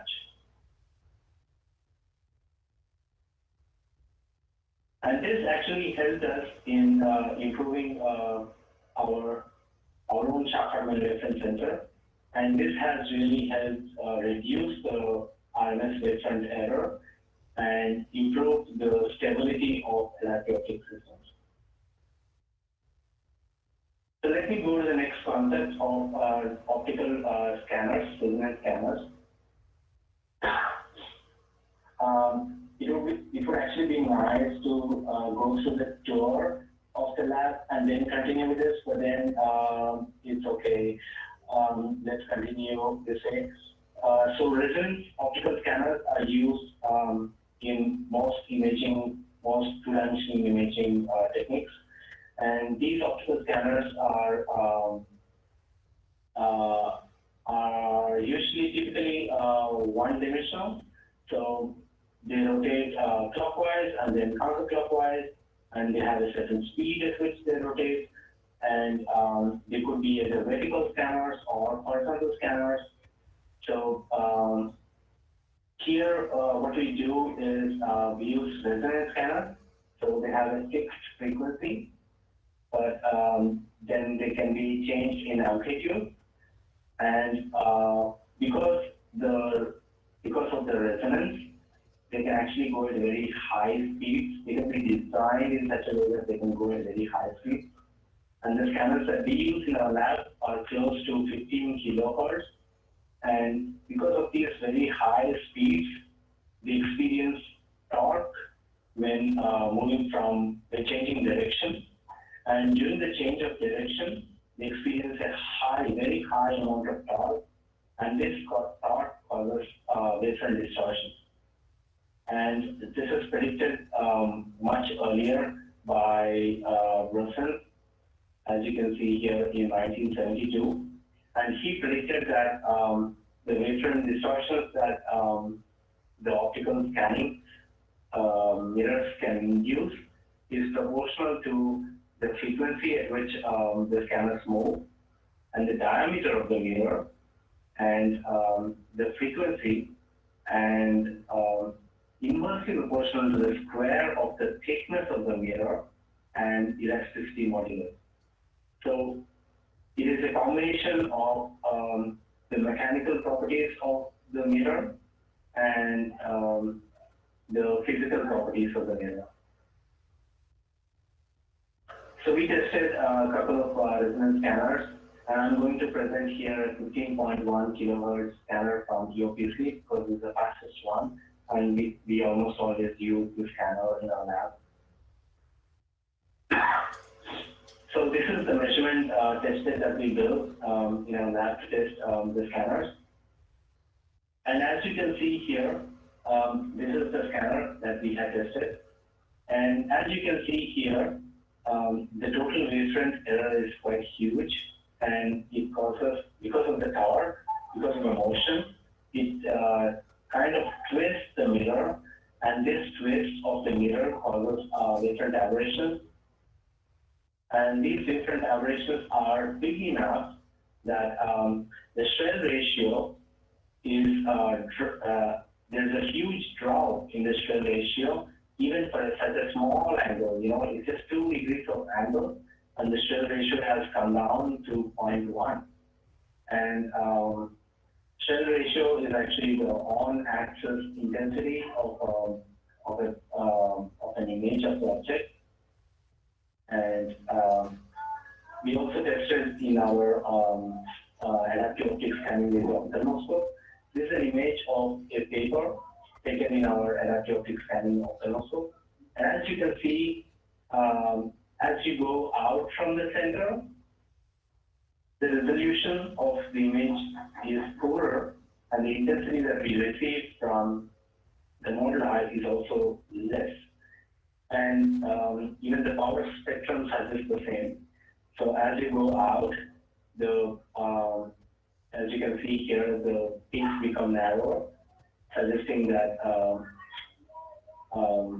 that the features in the outer edges of the image are broader. And therefore, we now are moving to a lens resonance scanner. And recently, I just finished characterizing this lens scanner for our AOS. And this lens scanner is a much recent technology, and the first one by Kumar. Thanks to them for providing us demo piece to test. And we found that this scanner has extremely small wavefront aberrations, and by just reducing the pupil size by 80%, the aberrations are extremely small, and the Shell ratio is extremely high, as you can see here, the dotted lines. And therefore, it's very important to take this point into consideration when you're doing any imaging application. Make sure that your scanner is not causing any distortions to the image itself. Because scanners are thought to be perfect and they are never checked for, but it's very clearly we demonstrate that the scanners are actually a cause of trouble, and the dynamic torque of the scanners can cause huge distortions that can have big effect. And we are actually considering to manufacture using silicon carbide material, which has a much lower density and higher elasticity modulus, such that the distortions are lower. And finally, I'm going to talk about a very interesting topic that I have taken up during my postdoctoral studies in Madrid. And this is related to the development of multifocal visual simulations. And this is mostly for cataract and presbyopia. Cataract is the clouding of the crystalline lens, and this causes blurry vision, poor vision at night, and very high sensitivity to glare, and double vision could also be possible, and very poor color perception. And cataract is the most successful surgery among all surgeries known today. But even then, because of the number of surgeries that are happening every year, the number of surgeries that are not successful are also increasing with time. So even if you say the success rate is close to 98%, there are a substantial portion of the people who are suffering from failure of cataract surgery. And it's a very important problem to handle, and it's a global issue. And presbyopia is loss of accommodation with age. So every eye has a crystalline lens, which is shown here, and this lens loses the power to change shape over time. As we grow older, this lens starts to become stiffer. And as this lens becomes stiffer, it becomes really hard for us to accommodate. And when we cannot accommodate, we cannot see far objects or near objects very well. We cannot quickly move or shift focus from far to near and near to far. And typically what happens with presbyopic eye is that we need a positive lens to correct for near addition. And there are 4 different kinds of solutions for presbyopia. And one of them is, of course, bifocal glasses. And there is another solution, which is monovision. So one eye is corrected for near vision, and the second eye is corrected for distance vision. And there are more complicated technologies like accommodating IOL. And this technology is still under development and needs a lot of work to do. But simultaneous vision is what I'm going to talk about now. So there are many manufacturers of intraocular lenses and contact lenses who are showing a lot of interest in developing new multifocal lenses and intraocular lenses and contact lenses. And these are useful for simultaneously giving us very good vision for all distances, the near distance for reading a book, or for intermediate distance, like for example, working on a laptop, or far distance, for example, driving, or even going around. And there are many intraocular lenses. It could be monofocal. So monofocal lenses are single focal lenses. So these are for, these only act for single focus. But after the surgery, you are required to wear glasses. But multifocal lenses allow us to replace glasses with nothing really. You just have to get operated with these multifocal lenses, and you don't need glasses. But the success rate of these multifocal lenses is extremely poor compared to multifocal lenses, monofocal lenses, sorry. And this is because most patients who have a failure of multifocal intraocular surgery, they complain of not being able to adapt to seeing multifocal images. So, because what happens is that along with the image, you see a blurred background. So what you'll see is that along with a far image, you'll see a blurred background, which is coming into the near object. And when you're seeing a near object, there's a blurred background due to the far object. So this is really hard for some patients to adapt, and they consider this as a failure of the surgery. But it's really hard for a surgeon to really explain to a patient what this visual experience is like. And because there are so many multifocal solutions and so many manufacturers who are showing interest in manufacturing lenses, distributing it to doctors. So it's really hard for a doctor to prescribe the right lens to a patient, be it confocal, be it contact lenses or be it multifocal intraocular lenses.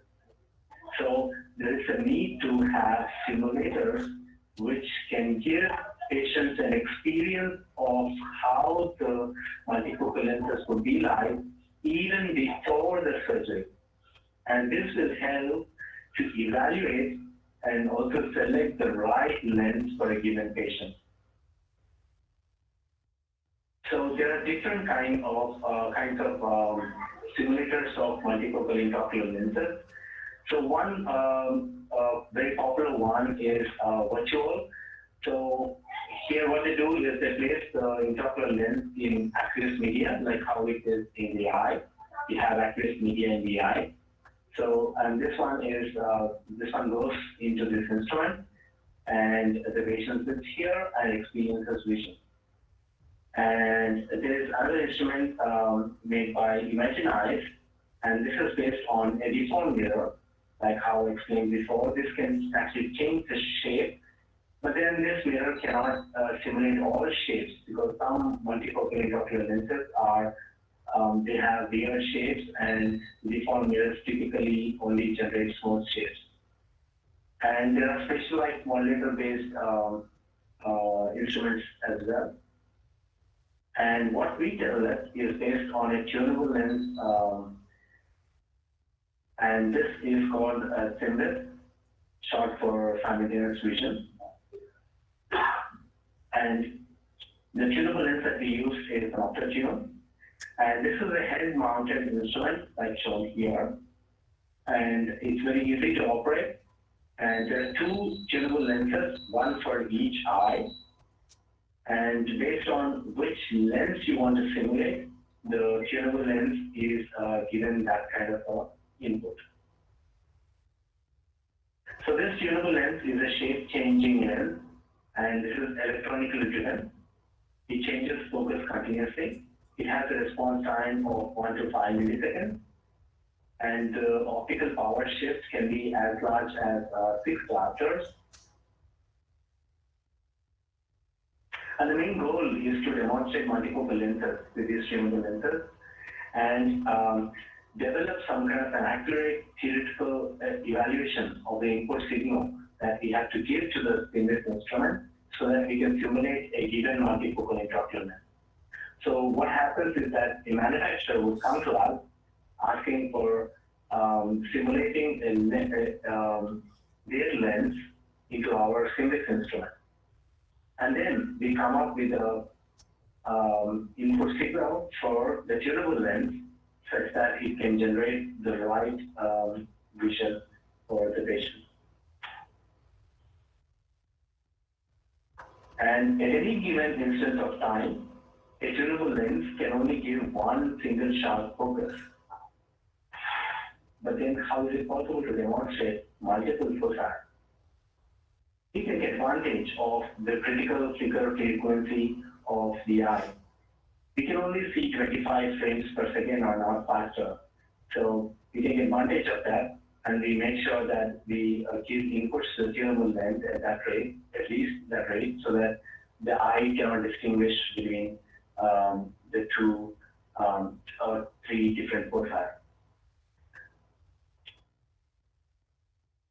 There are different kinds of intraocular lenses that we have tested, bifocal, trifocal, and external depth of focus. And the first thing that we do is we measure the spatial profile of the lens and then calculate the temporal response that should be inputted to the tunable lens such that it can generate the right design with the right amount of focus for each distance. So here you can see that for a trifocal lens, we have 3 sharp foci. And you can see for 0 diopters, the images are very sharp. And then again for 1.75 diopters, the images are sharp. And for 3.5 diopters, the images are almost sharp. And 0 diopters is far distance, and 1.75 diopters is intermediate distance for computer screens, and then 3.5 diopters is for near distance for reading.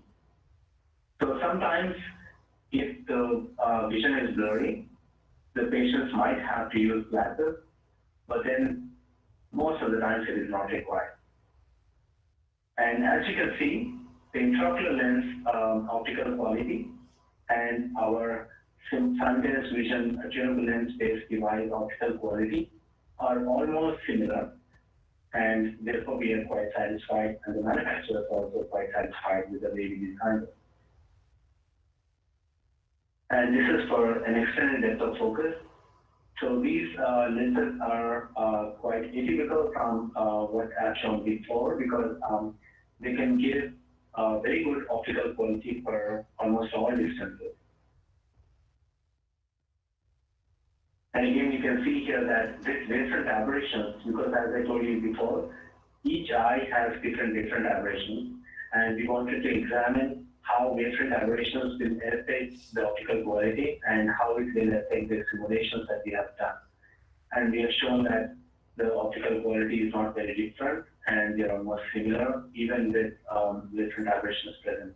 And this is because the difference due to the multifocal intraocular lenses are much larger than the actual different aberrations in the eye. And another problem that we had to face is that the transient response of the tunable lens is not a perfect square wave, but it's a damped oscillator, like how is shown here with the blue curve. And so we have to apply a correction, and this correction was indigenously done by using a convolution, like shown here.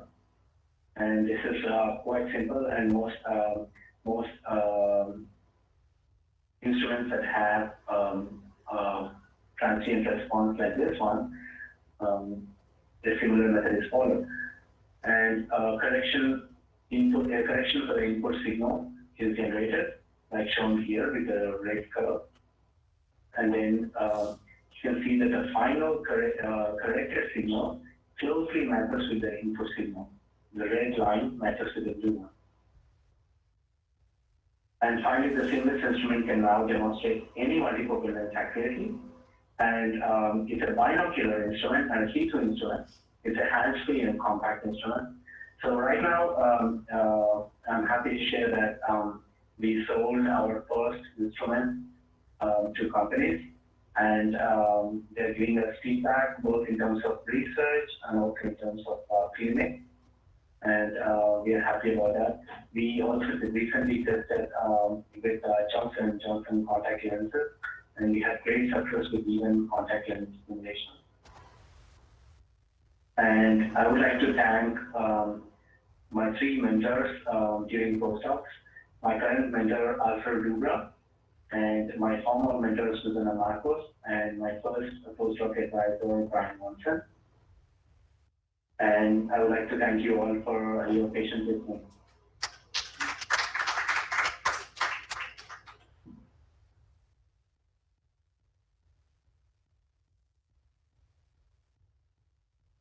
I think now we can say the tour of the lab, right?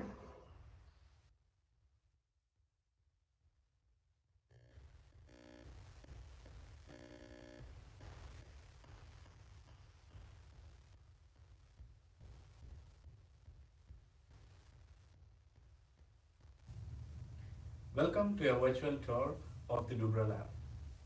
This is the optics ophthalmoscope. The main purpose of this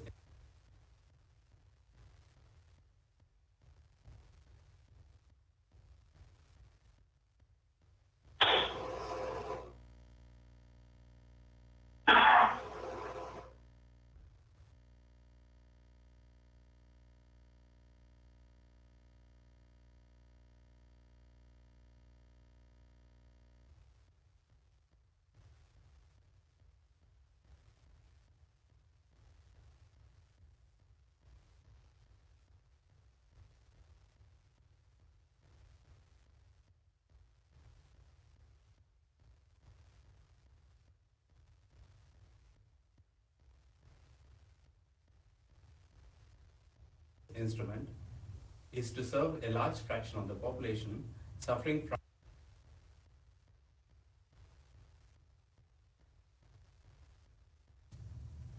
Welcome to a virtual tour of the Dubra lab.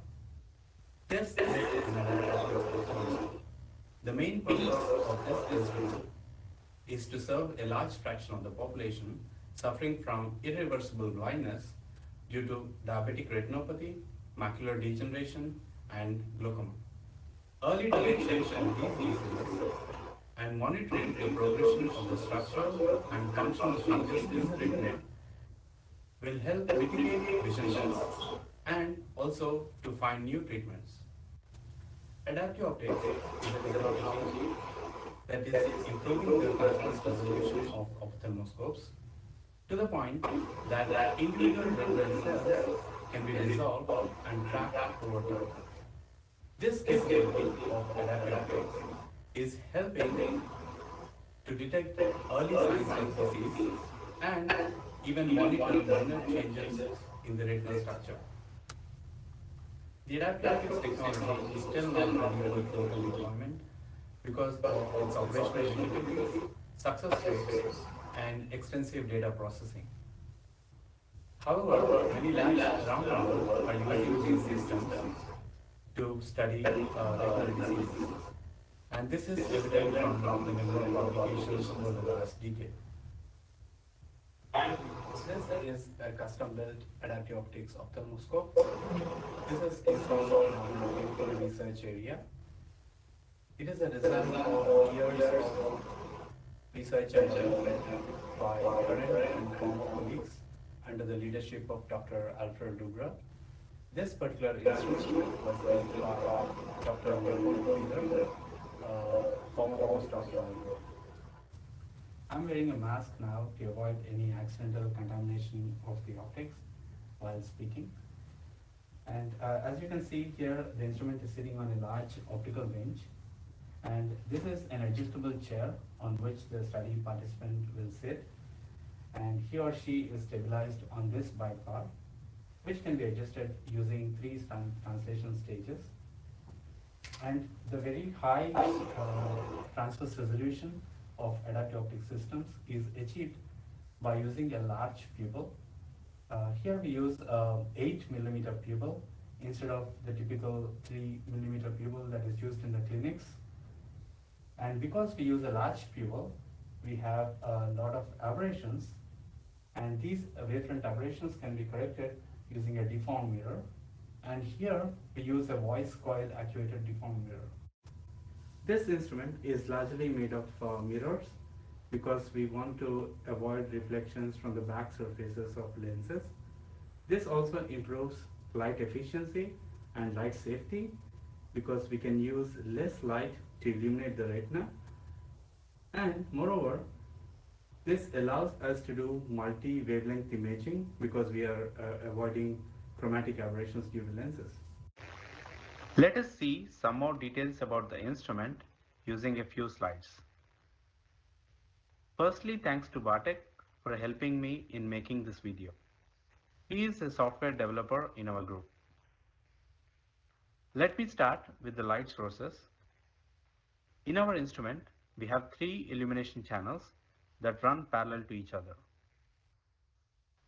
The first channel is an 850 nanometer superluminescent infrared light source. This is used for wavefront sensing. The second is a 790 nanometer infrared light source that we often use for imaging. The third channel is a wavelength tunable supercontinuum light source installed for multi-wavelength imaging applications. This is a top view of the illumination channels. Each additional light source is coaxially aligned with the first light source by adjusting a pair of plane and dichroic mirrors. Our adaptive optics ophthalmoscope is designed with 4 afocal telescopes. Let me explain using the instrument's pupil planes. A pupil plane after each telescope is defined as the plane where you will find the image of the aperture stop. Since we have 4 afocal telescopes, we have 5 pupil planes. The first pupil plane is of course a focal length away from the source collimating lens. And the last pupil plane is the pupil plane of the eye. So we are left with 3 more. In these 3 pupil planes, first we have a fast horizontal resonance galvanometric scanner, and then we have a slow vertical scanner. Finally, in the last pupil plane, before the pupil plane of the eye, we have the deformed mirror. The slow vertical scanner is a tip tilt mirror in our instrument.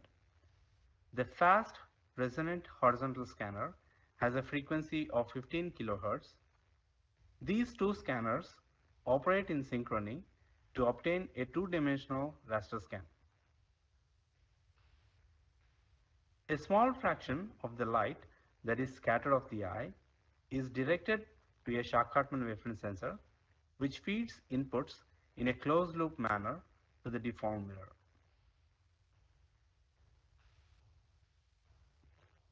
This deformed mirror has 97 actuators over a square grid, and in closed loop, the shape of the mirror is continuously adjusted to correct the wavefront aberrations, both from the eye and the imperfections due to the instrument's optics. A large fraction of the light backscattered from the eye is focused on the confocal pinhole, and the confocal detector that is placed behind it captures images of the photoreceptors. We also make use of the non-confocal light, which goes to our 4 split detectors to image the vessels and capillary walls with very high contrast. The vertical column that you see here contains the fixation channel and the fundus camera, both help in steering the small field of view of our adaptive optics system to the exact region of the retina that is of interest.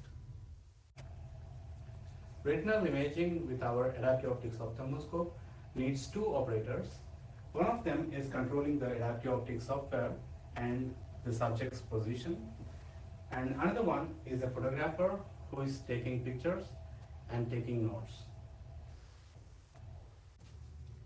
There are several technical challenges to make adaptive optics technology clinically relevant, and hence there is a lot of scope for improvement and a lot of scope for research and development. One of the problem is standardization. There are several labs that developed adaptive optics systems for retinal imaging, but there is no standard way of comparing across instruments, and so we need to come up with some standardization procedures. Another important challenge is the small field of view of adaptive optics systems, and this is limited by the isoplanetic patch of the eye. And another challenge is pupil stabilization, and especially in patients suffering from nystagmus. The fourth biggest challenge that we face is image processing. All the data that we collect need to be processed, and this can be very tedious. And we at the Dubra Lab are trying to address some of these challenges.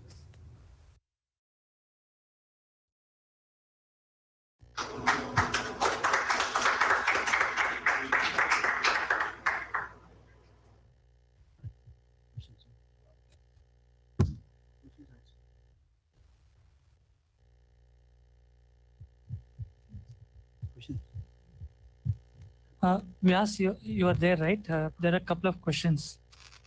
Yeah, please go ahead and ask. I cannot see them in the chat here. Yeah, so please go ahead and ask the questions. I try to answer. See, like the spatial light modulators, what are these tunable lenses? I cannot hear you properly. I cannot hear you properly.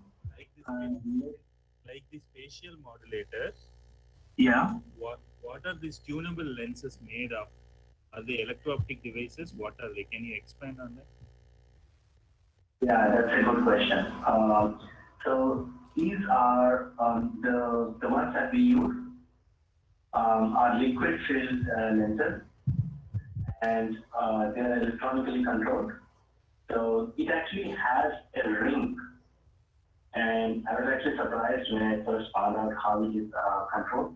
So it actually has a ring, and when you apply voltage, the ring actually shrinks and becomes bigger, and this causes the liquid in the lens to either get compressed or purged. And because of that shape-changing property, the focal length of the lens changes. Yeah, I don't know if I answered that question fully, but if you want more details, you can actually go to Optical, and they have a wonderful manual on how getting that. Thank you. Yeah. Sairam sir, thank you so much for such a wonderful presentation. I just have a couple of questions. One is when you started explaining about the Schack-Hartmann wavefront sensor, you just made a comment saying interferometric sensors are they have stability issues. For example, what I think of when you say an interferometric sensor is something like a Twyman Green interferometer, which can detect wavefront aberrations or distortions. So what kind of stability issues do you experience when you have interferometric sensors? Because the only thing that I can think of are mechanical vibrations or distortions, which I feel will also be present in the Schack-Hartmann sensor. So can you just elaborate on the stability issues of the interferometric sensors? So first of all, adrenal ring is probably the very good wavefront sensor. In fact, any interferometric technique is a very good wavefront sensor. So for instance, the best optical metrology wavefront sensors are interferometric wavefront sensors. And for optical metrology applications, where they try to look at the surface of optical elements, they use a zygo interferometer, which is a gold standard for wavefront aberrometry. But the problem with them is that they are very, very expensive, extremely expensive. And to make them very, very precise, you need very good computations behind it. And all of that requires a lot of computation, a lot of calculations. But the Schack-Hartmann reference sensor is extremely robust, and it doesn't need a huge amount of optics behind it. It's just a lenslet array and a camera. So you don't need much design issues, except that we have to focus it correctly, like how I presented now. So in terms of robustness and in terms of applications for industry, for example, if you want to use it in a clinic, or if you want to use it in an instrument like I showed here, like an optic sensor, which is already very complicated, you don't want to add more complexity by adding an electronic on it. Moreover, if you want to put the reference sensor as a portable reference sensor, where you want to measure the optical quality or the wavefront quality at different locations of your instrument, it's not possible to quickly move around a twin membrane, but you can do that with a shock hardener. You can remove the shock hardener from whichever location it is on your optical table, and quickly move it to a different location on the optical table and measure the wavefront and see what the optical quality of the wavefront is. And this not only helps in the alignment of the optics, but also it helps in quickly checking things during the troubleshooting. So in that sense, you have stability issues with twin membrane. I mean, you have to realign everything in twin membrane, and you have to make sure that you have the right phase, and you don't have that problem with the shock hardener. You just have to fix the lens plate array related to the position of the camera, and that's it. You don't do anything wrong. You can, it's very low. I hope I answered your question. Yes, sir. Thank you so much. Vyas, we'll just take one last question since we are running out of time. So the question from the student is, how long does it take to adjust to multifocal lens implants? Oh my God, that's a very good question. So surgeries are very difficult to replace. So once refractive surgery is done, and during the refractive surgery, what they do is they make an incision in the eye, they cut open the eye, literally, and they pull out the entire crystalline lens that we have inside our eye, because most cataracts have a clouding of the lens. So along with the clouding of the lens, we also remove the tissue of which the lens is made, right? So the entire tissue of the lens and the bad tissue due to the cataract. So all of this is removed, and a fresh artificial multifocal lens is implanted, and the patient is sent back home, and a few days of recovery, a 1 month of training. All of this takes a lot of time, and then once the multifocal lens is implanted, I think the patient needs about few weeks, 2 to 3 weeks, to really adjust to the new lens.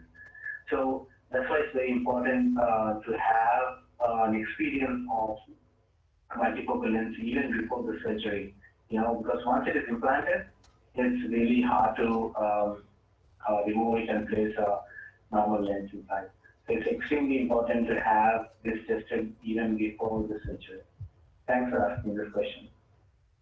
So on behalf of everyone, we'd like to thank Dr. Vyas for making an insightful talk on the adaptive optics in the field of ophthalmology and vision science research. He also discussed how the SIMVIS instrument could be used to simulate multifocal lenses in case of disease like cataract and presbyopia. So we once again thanks Dr. Vyas for wonderful presentation. Thank you. Thank you so much. Thank you. I'm really honored by this invitation. It's a great honor. Thank you so much for inviting me. And I'm sorry for all the trouble with the technical issues. And thank you for coping with all of that. Thank you. No problem at all. We were able to manage, and we really thank you for the efforts. We'll look forward for more interactions with you. Sai Ram. Thank you.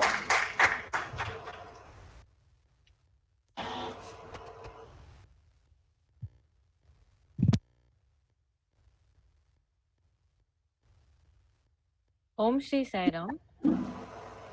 I offer my humble pranams at the lotus feet of our beloved Swami. Greetings and Sai Ram to everyone.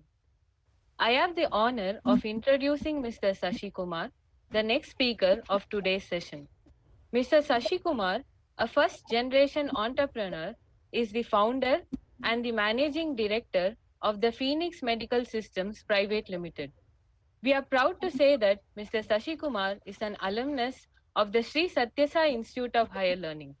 He pursued his pre-degree course in the Brindavan campus of our institute On Bhagwan's instructions, he completed the Bachelor of Engineering in Electronics and Communication from the Vishveshwaraya National Institute of Technology, Maharashtra. He has an MS in Entrepreneurship from the IIT Madras and has also attended the Business Leadership Program at IIM Calcutta. Under his stewardship, the company that has started with minimal investment in 1989 has become the leading biomedical manufacturer in India. He developed a sophisticated neonatal incubator, which is the first product from Phoenix. With the problem solving approach of an engineer, he identified the technological requirements of the neonatologists. Through Phoenix, he collaborated with the best doctors all over the world and led the development of very important equipment for infant care and maternal care.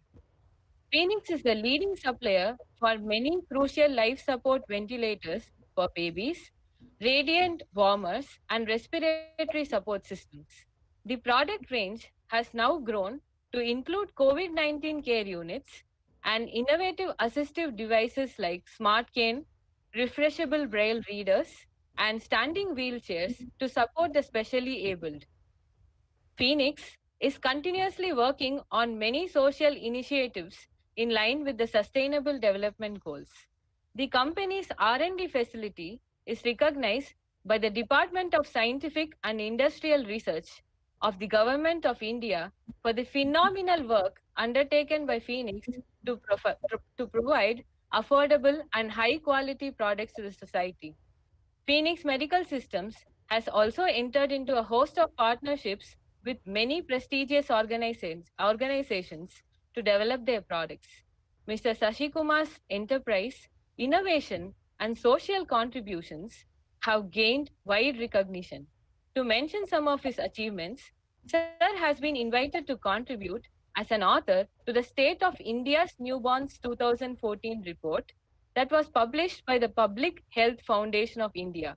In 2017, Phoenix Medical Systems was the winner of the Time India MSME Innovator of the Year award. I cordially invite Mr. Shashi Kumar to speak to us on the topic Innovations in Neonate Care Solutions. Over to you, sir.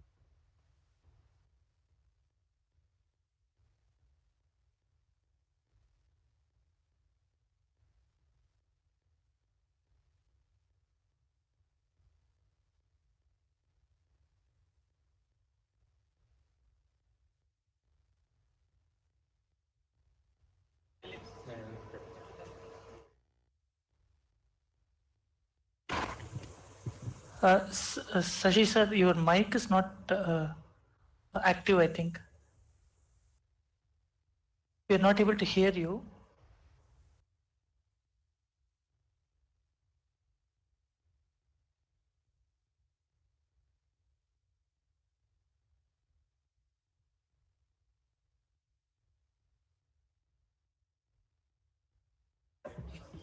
We are able to see you, but I think your microphone is muted.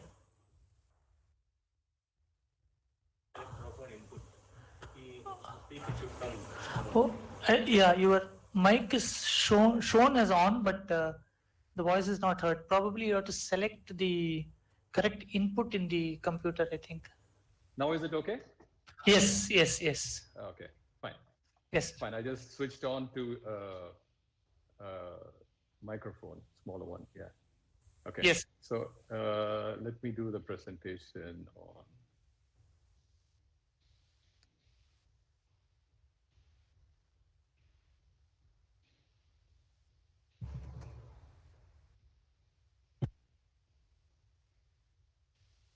Are you able to see my screen?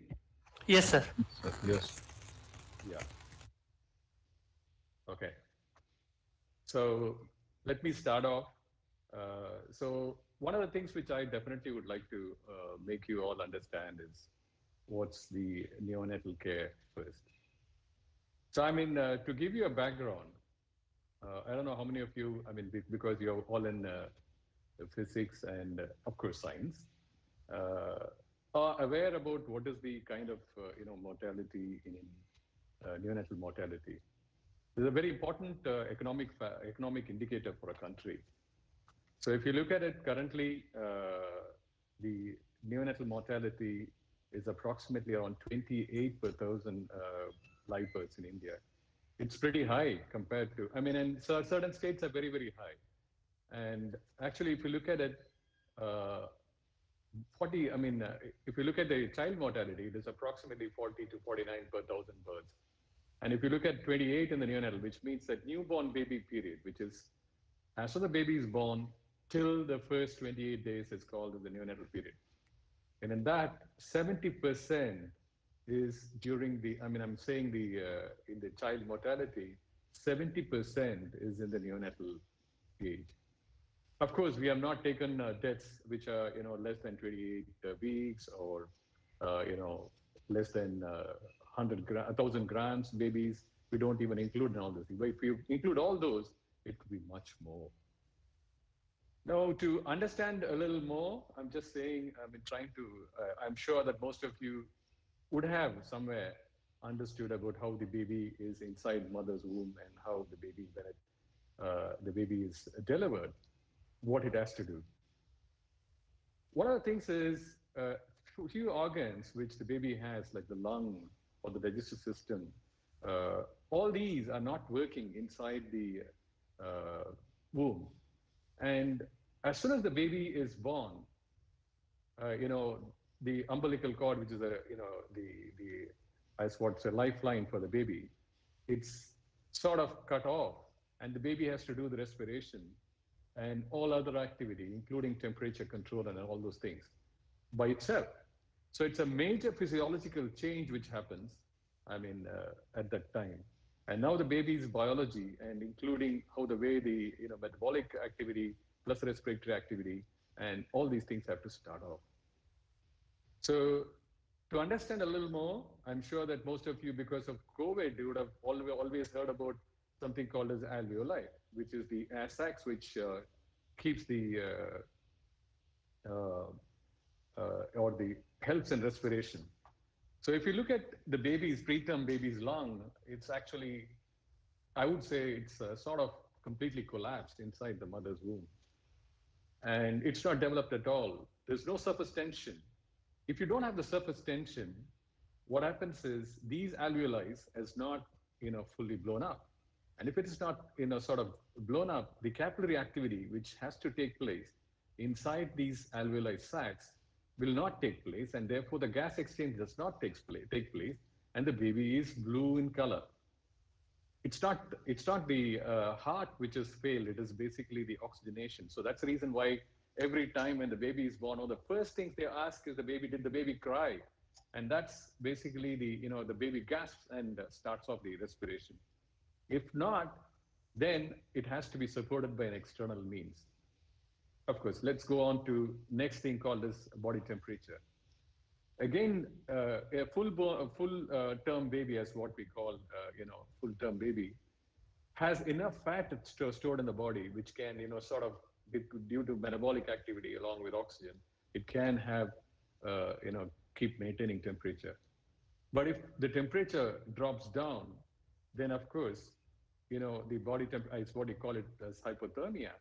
Then what happens is the baby is not able to maintain temperature, and therefore there is a vascular constriction, and that can cause a lot of oxygen intake, what is going on, not reaching the brain, and could cause a lot of problem. So to understand it better, I'm trying to go a little bit physics.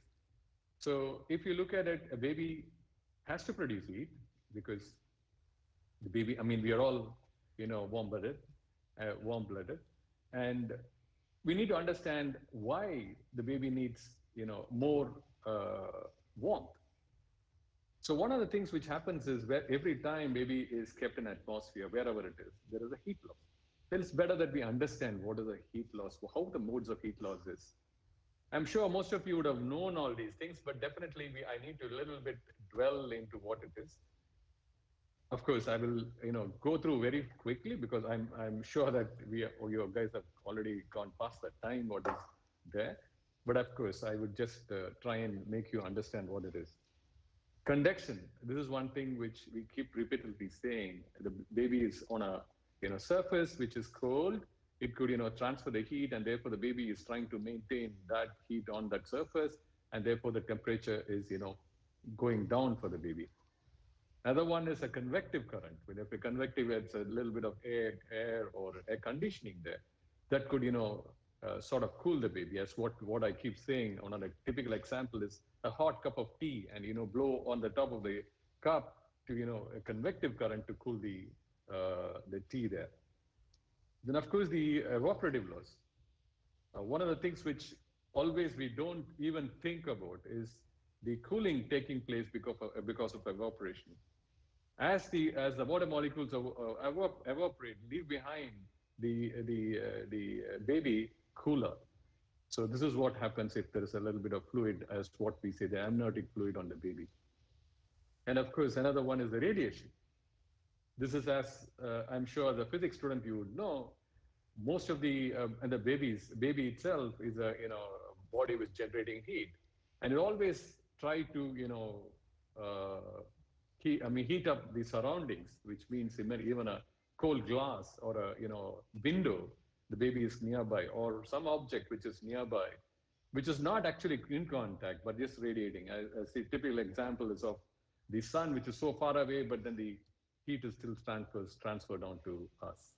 So if you understand these kind of heat losses, one of the things which as an engineer which we do, apply whatever the physics learning is, to try and cut down all these things, and therefore the baby can grow by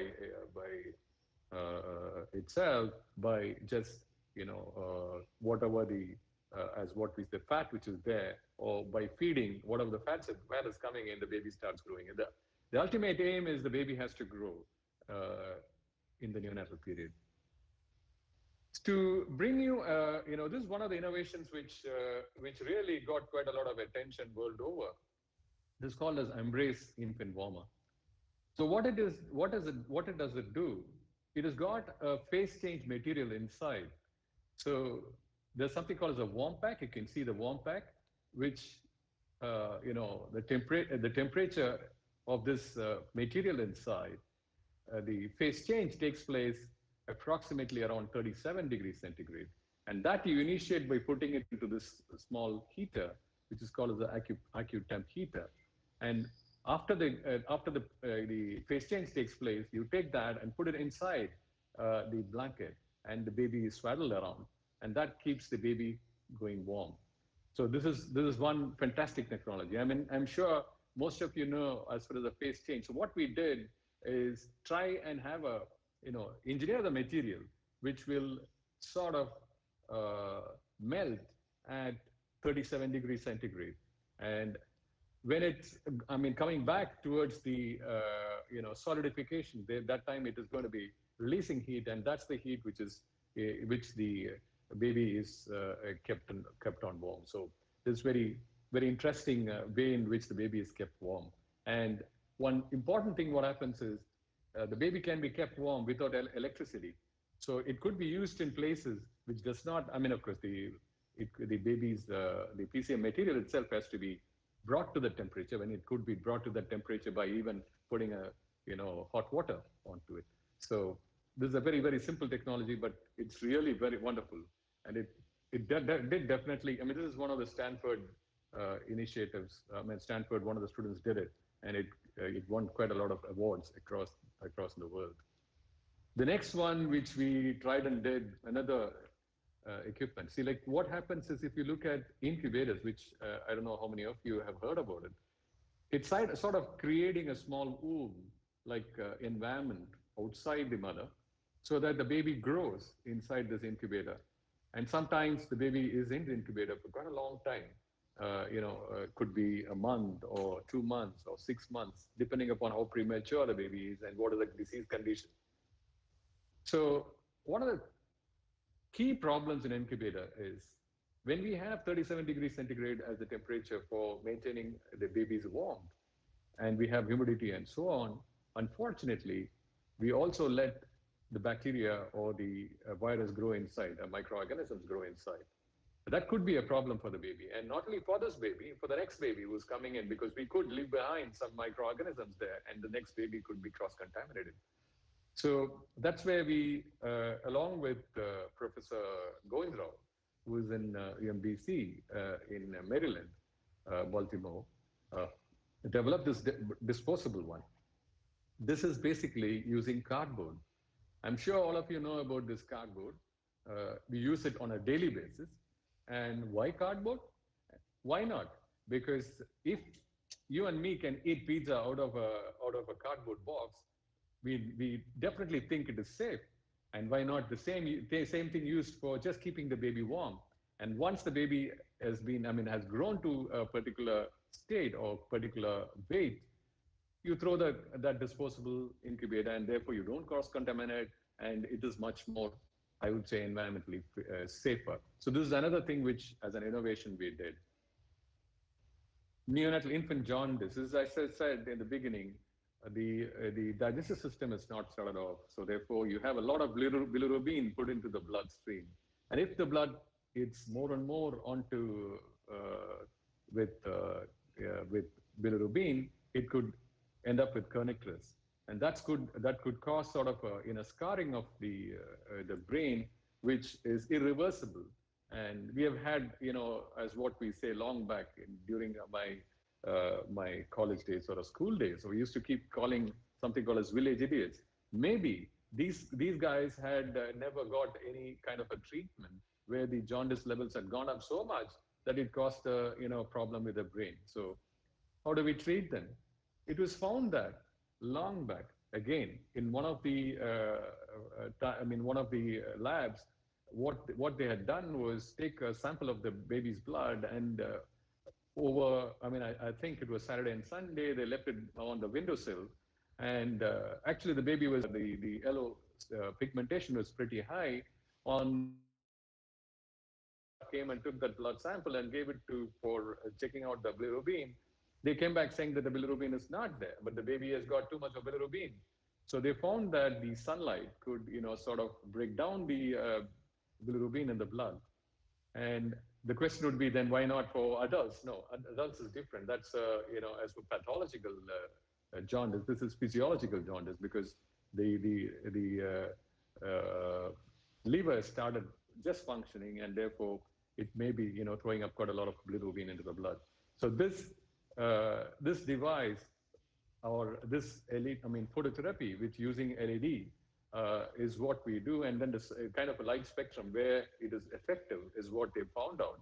And by exposing the baby, which is a very, very thin skin, that's very important. Therefore, the light penetrates, and the photonics, the light penetrates, and that energy is enough to break down the bilirubin in blood into smaller components, photoisomerized and photooxidized. And this has become soluble, and therefore it could be it comes out as excreted out of the body. Now, one of the things which definitely happens then is the surface area of coverage. This is very, very important. And surface area of coverage, how does it happen? Unless and until, you have a light source which can distribute the light energy across, and therefore quite a lot of lens and the way in which the lens has to be put in, and the amount of intensity and so on. We also came up with trying to understand if in case the baby there is a tilt of this phototherapy unit when you're doing some other treatment, what's the kind of light, because we know the intensity decreases by d square, which means that if you have tilted, the lights which are nearby will give you the correct the irradiance, but those which are far away will not give the right irradiance. So these are the things which sort of brings you to try and figure out methods by which by tilting, when you're tilting, you could increase the intensity in certain light areas so that the intensity is maintained similarly. So we did this. And of course, the intensity measurement is another very important thing in this. I did discuss with your Professor Muthu long back at the institute to try and understand if there is a method by which we could measure the aloneness of the baby so that we could sort of understand how much of bilirubin is there non-invasively. Currently, what is happening is they take the blood sample out and try and find out what's the kind of bilirubin in the baby. If we could do, I mean, for a baby, if we keep on doing these small, pricking on the baby, it's really bad. And it also, as they say, as what we say, we have to be really baby friendly. And these small little, disturbance of the baby really causes, as they say, the physiological damages we try and do during the neonatal period is so dangerous. Because if you look at it, the baby and the mother are supposed to be together during at least 6 months. So you've seen it. The baby is never possible. I mean, the baby, for example, any animal you take, they can just run across and try and do whatever they want as soon as they're born, but not the human babies. So it's very, very essential that we make instruments that are baby friendly. The next, another innovation, what I would talk about is about the hypoxic HIE, as what we ischemic encephalopathy. So what happens is sometimes when the baby is born, as I said, the baby has to do the respiration. If in case the baby does not do the respiration as soon as the baby is born, that's called as asphyxia. I mean, in the sense, the baby could be asphyxiated inside the mother. The baby tried to breathe, it could not breathe, or outside the mother, the baby is completely not breathing, maybe with fluids and so on. This, a long period of exposure to no breathing, or the baby is not breathing for a long time, could cause irreversible brain damage. I mean, such as cerebral palsy, seizures, development delays, learning disabilities, and so on. So this is very, very critical. And they have found out that by doing heating and cooling therapy, they could reverse this. Not reverse, I would say stop it. So as soon as, within the 6-hour window, you need to do a rapid cooling of the baby, and then maintain at the cold temperature. When you say rapid cooling, it's not 0 degrees centigrade. We are talking from normal temperature is 37. You go down between 34 to 33, around 34.5. Depends upon how the clinician is, different clinicians have different temperatures. But in the bandwidth between 34 and 32.5, that's the kind of range they have. They keep the baby cool for 72 hours and then go up and slowly increase the temperature to normal temperature over 72. After that, around again another 72 to 96 hours. That's what they do. With this therapy, they are able to, kind of reduce the amount of damage which otherwise would have happened to the baby. So how did you do that? That's using the Peltier. So what we have done in this is using Peltier's principle, where the both side of heating and cooling. So one side we do the cooling with a kind of a Peltier-based engine, where we cool the baby very rapidly and keep the baby at that temperature. With a circulating water circulating mattress. So that's what we have done. And when the baby has to go up in temperature later, slowly we could do that by reversing the voltage or reversing the current to the system. Yeah. So that's what you try and do. The next very interesting innovation is something called as neo-vent. I'm sure during this COVID period, all of you would have heard about ventilator. So, just a respiratory system. And a lot of people, I don't know whether the institute also tried to develop a ventilator, but everyone started looking at making a ventilator. It's just, making sure respiration is done. That means, not respiration, breathing is done, which means inhalation and exhalation. And can it be done with a very simple, very, very simple physics principle? So that's what this is all about. And if you can see this, what has been done is you have a bubble. The bubble goes in here.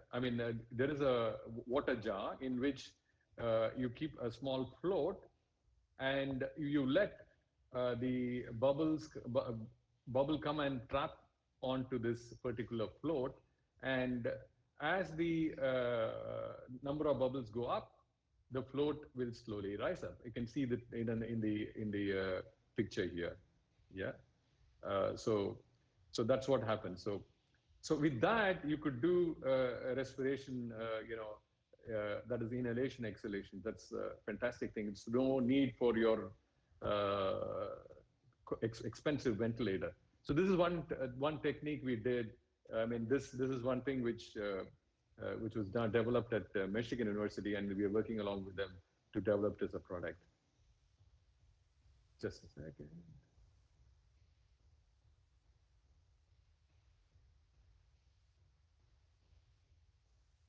Sorry. So the next is the, again, the similar lines. We're talking about one of the respiratory ways in which oxygenation can be improved onto the baby is trying and doing high frequency oscillation.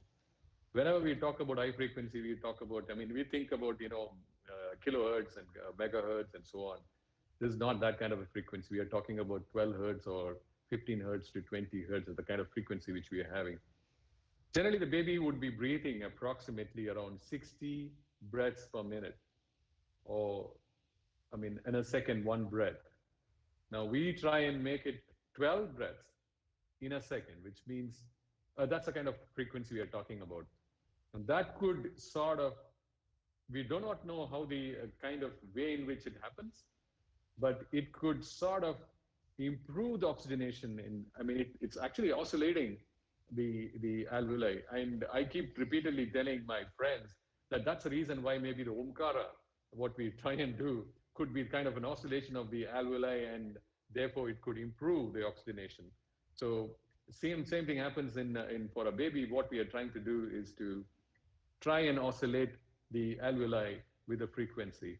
And we adjust the frequency and the amplitude to make sure there is an alveolar, we can't see the alveolar, but then you can see the chest being, vibrating.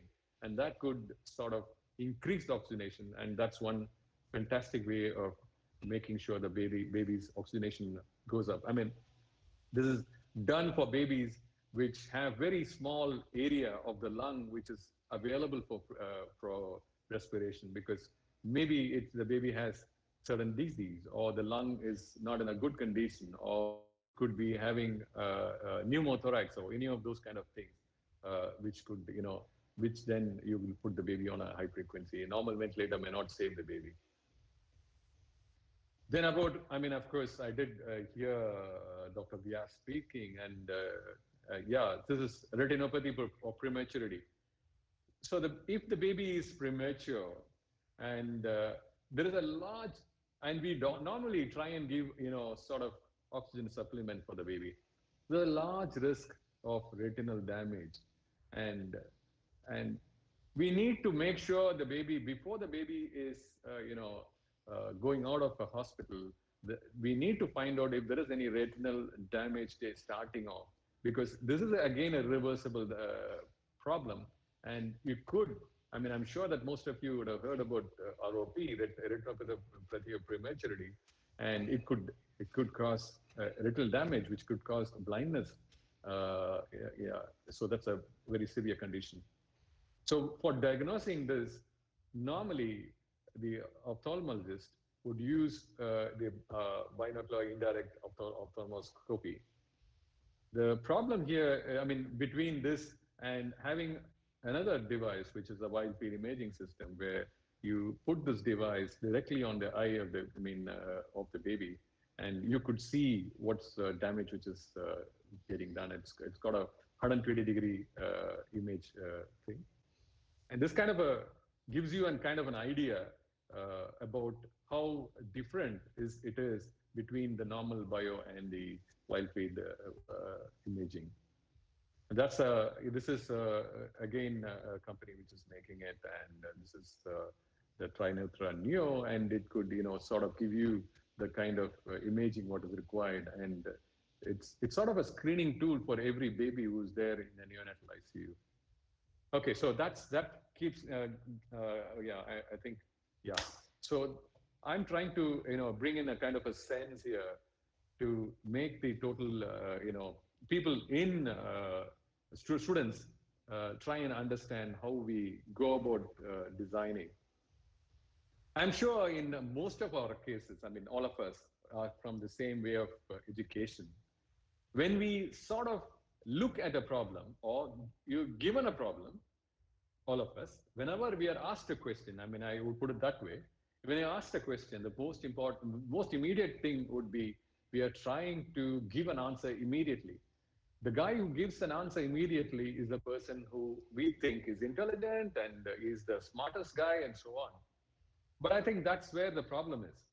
We need to really, whenever we are talking about a problem, how many of us really look at the problem and look at it in all different ways, the problem, and think about the solution much later?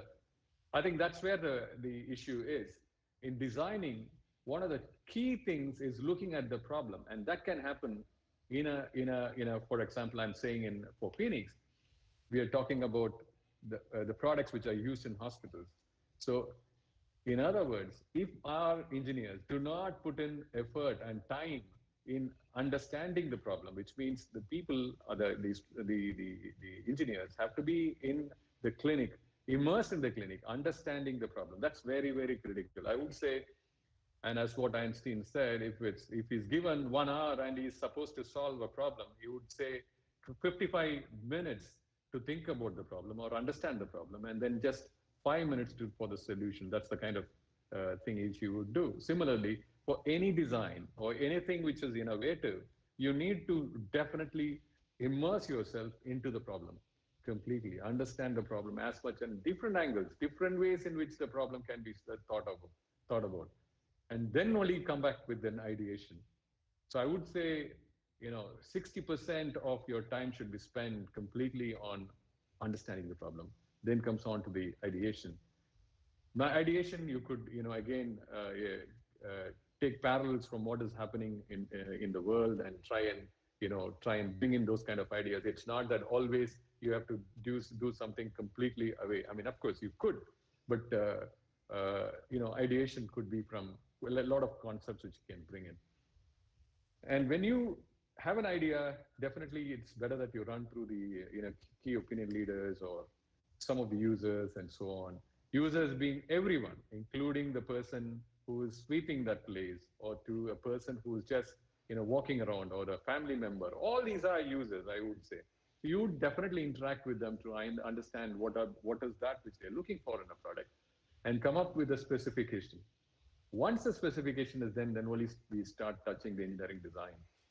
And then once the engineering design is done, then we do a prototype. And then do a bench verification and testing. And if it is okay, we go back, go into the next level. Otherwise, you go back to engineering design and build the prototype. When we say bench testing and verification, it's very important that the product or whatever innovation we are trying to do, it has to be fit for use, as well as it has to, in other words, the specifications, whatever we thought about, it should sort of come to that level. Then goes to clinical trials, regulatory approval, and then of course, as a manufacturing industry, we need to make sure the supply chains and other things are done, and then the product launch things and so on. And then if everything is okay, then we go for the product launch. So this is what the design or innovative philosophy in Phoenix. And this is very, very important. I would say re-emphasize that if we want more innovation from India, this has to be the way. And more so in terms of need identification. This is very, very important, because all of us think we can sit down wherever we are, a statement, somebody is saying, I want this. For example, somebody says that I'm going to be, how do you make an elderly person not fall down? So the immediate thinking would be, okay, let's now start looking at the solution. But instead, if you go back and see what are the ways in which the person is going to fall? What is the reason why he's falling? This is a kind of, you keep on getting into more and more analysis and then come up with a solution. I think it will work. With that, thank you.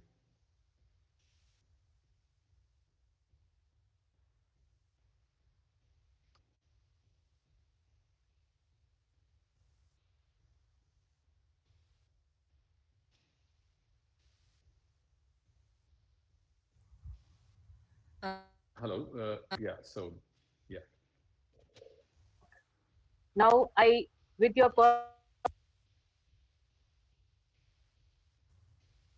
permission, I open the session for question and answers.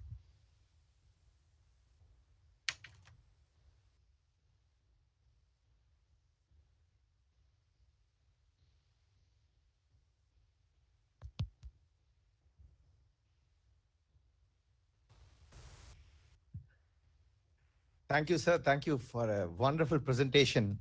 We've learned so many things about neonatal technology, and then what Phoenix is doing. Wonderful job of, making sure that so many children survive. You were saying about this death rate of the neonates, no, sir? Can you just repeat those figures once again, sir? We didn't get you that time. Yeah, it's approximately, see, I would say it's approximately for every 1,000 live births, is what we say, live births. I mean, there are stillbirths also, live births. 40 to 45, newborn babies are dying. Yeah. No, sorry. I mean, 40 to 45 babies and the child in infant period is first 5 years. In that, approximately around 80% is newborn babies. And the other one, that cardboard-based incubators. Can you just throw a little bit more light on that, sir? It's very interesting. Yeah. So basically, if you look at it, incubators are made with, the hood is made of acrylics or polycarbonates, and there is a system by which the air is blown into the incubator. It's convective kind of work, and there is humidity and oxygen made in. But the same thing, can it be, instead of a construction using very expensive material, and it's just not been, it's reused, can we have something which is disposable? That's the kind of thing which we have thought of. And that's how the entire thing came up. And the control system could be in such a way that it is separately outside, and it's just a tube which connects to the cardboard. Therefore, the air circulation takes place using that kind of a tube, which pushes in air and takes it out, sucks it out, and whatever the humidity and other things can be maintained based on that. So the entire thing is again disposed it will not be reused. Absolutely. Again. Absolutely, that's the idea. And it could be taken by the mother in case the baby is really preterm and they require a little more care, they can even take this incubator home. Oh, right. Thank you, sir. Actually, thank you. Yeah, actually this was, they found that this was during the World War, I think in Austria, they were keeping the babies in cardboard boxes to keep them warm. Yeah. Oh. Because there's a flute. I don't know if you have seen it.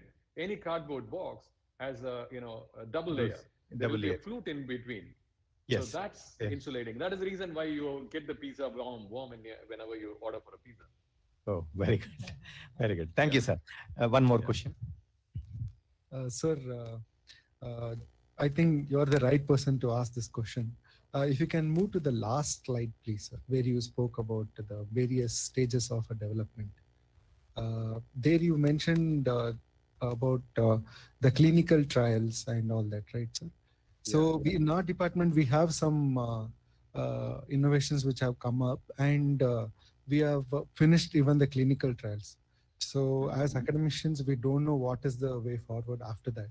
So from an industry perspective, if you can throw some light, what happens after a clinical validation is done, especially because this is involving medical industry, and what are the standardizations which we need to go through?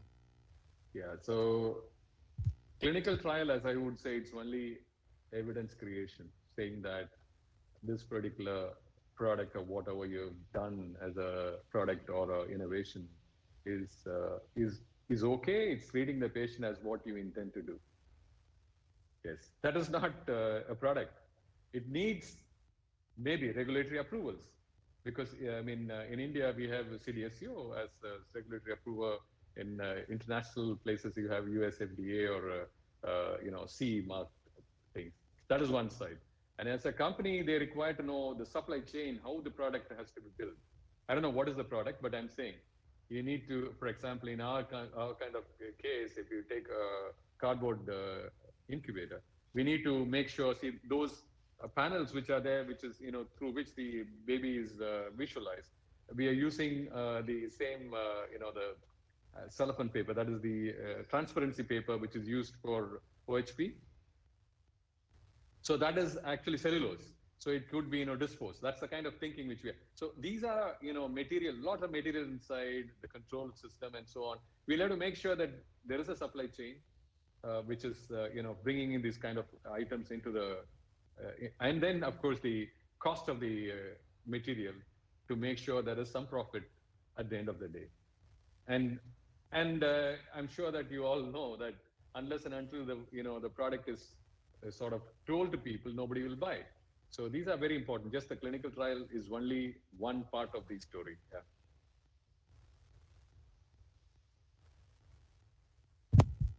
Thank you, sir. There's a message on the chat box, sir. Dr. Vijay Sai is suggesting that how would it be to use haystack material in order to generate warmth? Is the thought. That is haste. I mean, of course, we need to understand how that would work. I've not, definitely, I mean, people have used it. We have to look at allergens. I mean, any allergic reaction can take place. So those are things which, I mean, of course, we need to do a proper study to understand how it can be done. Yeah. We need to really go through a kind of trial to understand if that could help. Of course, what you're absolutely saying is right, because you would see some of the animals which, kept in a haystack to keep them warm. So maybe it could be one way. Yeah. But that could keep, I mean, it's something like a blanket. It could only keep the warmth, what is there in the baby. But if you want to create warmth, it's a problem. Yeah. Sir, one more question. Sir, as you rightly steered all our students towards thinking about how to innovate in India. So I just want to know, what is the so critical and expensive part that you want to engineer in India in your neonatal care incubators? In the sense, I didn't get you. Expensive? Yeah, which is the most critical part you think still we import in the incubator and that we need to work in India? See, if you look at it, mostly one of the critical things in any of these, whatever we are talking about in medical instrumentation, is sensing. Sensing is critical. So somebody was talking about, if I could find amount of bilirubin, I was just talking about that, bilirubin, or trying to find out how much of oxygenation, the pulse oximeter is there, but then can it be more accurate? Oxygenation. Or it could be hemoglobin, which is there in the blood. So those are the things which still we have not got to it. And we are still importing all those kind of things. And a lot of patents are there. I don't know how we could go about it, but then we'll have to think in that direction. It is just not the total equipment as such. It is these small little elements. If you look at it, in a biomedical instrumentation, I would say your accuracy of the way in which the control system is easy, but the other side is how you sense each and every small little medical activity in the body. So that is very, very critical. That is where the technology is all, has to evolve. We are not there. We are absolutely not there. Any of the sensing technologies, be it, for example, I would say you want to know, you want to make sure the baby is, if you look at ventilator, if you are doing a ventilation, the amount of oxygen you're giving it or the kind of breath rate you're giving to the patient is dependent on the oxygen in the blood and the carbon dioxide elimination in the blood. Now, what they do is to try and take the sample of blood and try and find out every 6 hours or 8 hours, and then calibrate the settings on this ventilator. But if it was directly on the baby, and if we are able to non-invasively find out what is the oxygen which is there in the blood and on the blood and the carbon dioxide which is getting eliminated, it will be a wonderful stuff. I'm saying, this is pretty important. It's just not the instrument as such. It is the sensing elements which is very, very important. Thank you, sir. Thank you for throwing more light. Thank you so much for the wonderful talks. I just have one question regarding the baby embrace product, where you had a material which, when you heat up and then you have it inside the embrace, it provides heat, warmth. So I was just wondering, two questions based on that. How long does it last? Means how frequently do you have to put it in the heater? And the other thing is that, can it work in the reverse manner, meaning can it absorb heat from the babies who have probably some high temperature or something like that? Yeah, I mean, we have not thought about whether babies with higher temperature can go through it.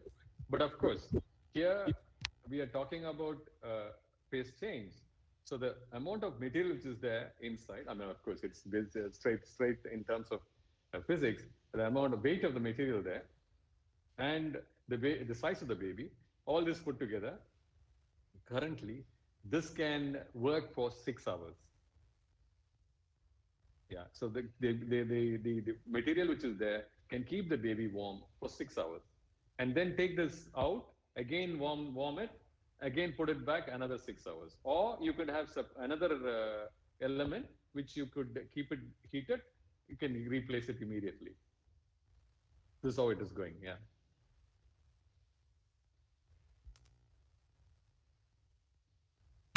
Thank you, sir. Thank you. Are there any more questions? Okay. If there are no more questions, I would like to take this opportunity to thank you, sir. We are amazed at the remarkable contributions made by you and your team at the Phoenix Medical Systems. It was very educative and useful to know the design philosophy, which is like a map process from seed thought to the final life-saving product. Applying basic physics principles to create beneficial technology is the research vision of our revered founder, Chancellor Bhagwan Baba. I'm sure that you to bring out the best from our research and contribute to the society in whatever ways possible. Thank you, Sairam. Sairam.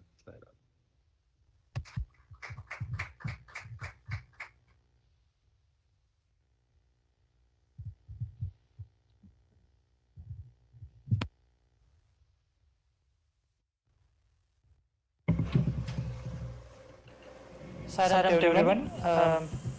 We have come to the end of the first day. I once again thank all the speakers who have contributed to this webinar on this day. All the talks were really wonderful and very educative, and I'm sure all the students would have learnt a lot from these eminent speakers. So we will end the day with Om Shanti, and then we will be coming back to the second day of the webinar tomorrow morning at 8:55 a.m. Thank you all once again. We end with Om Shanti. Om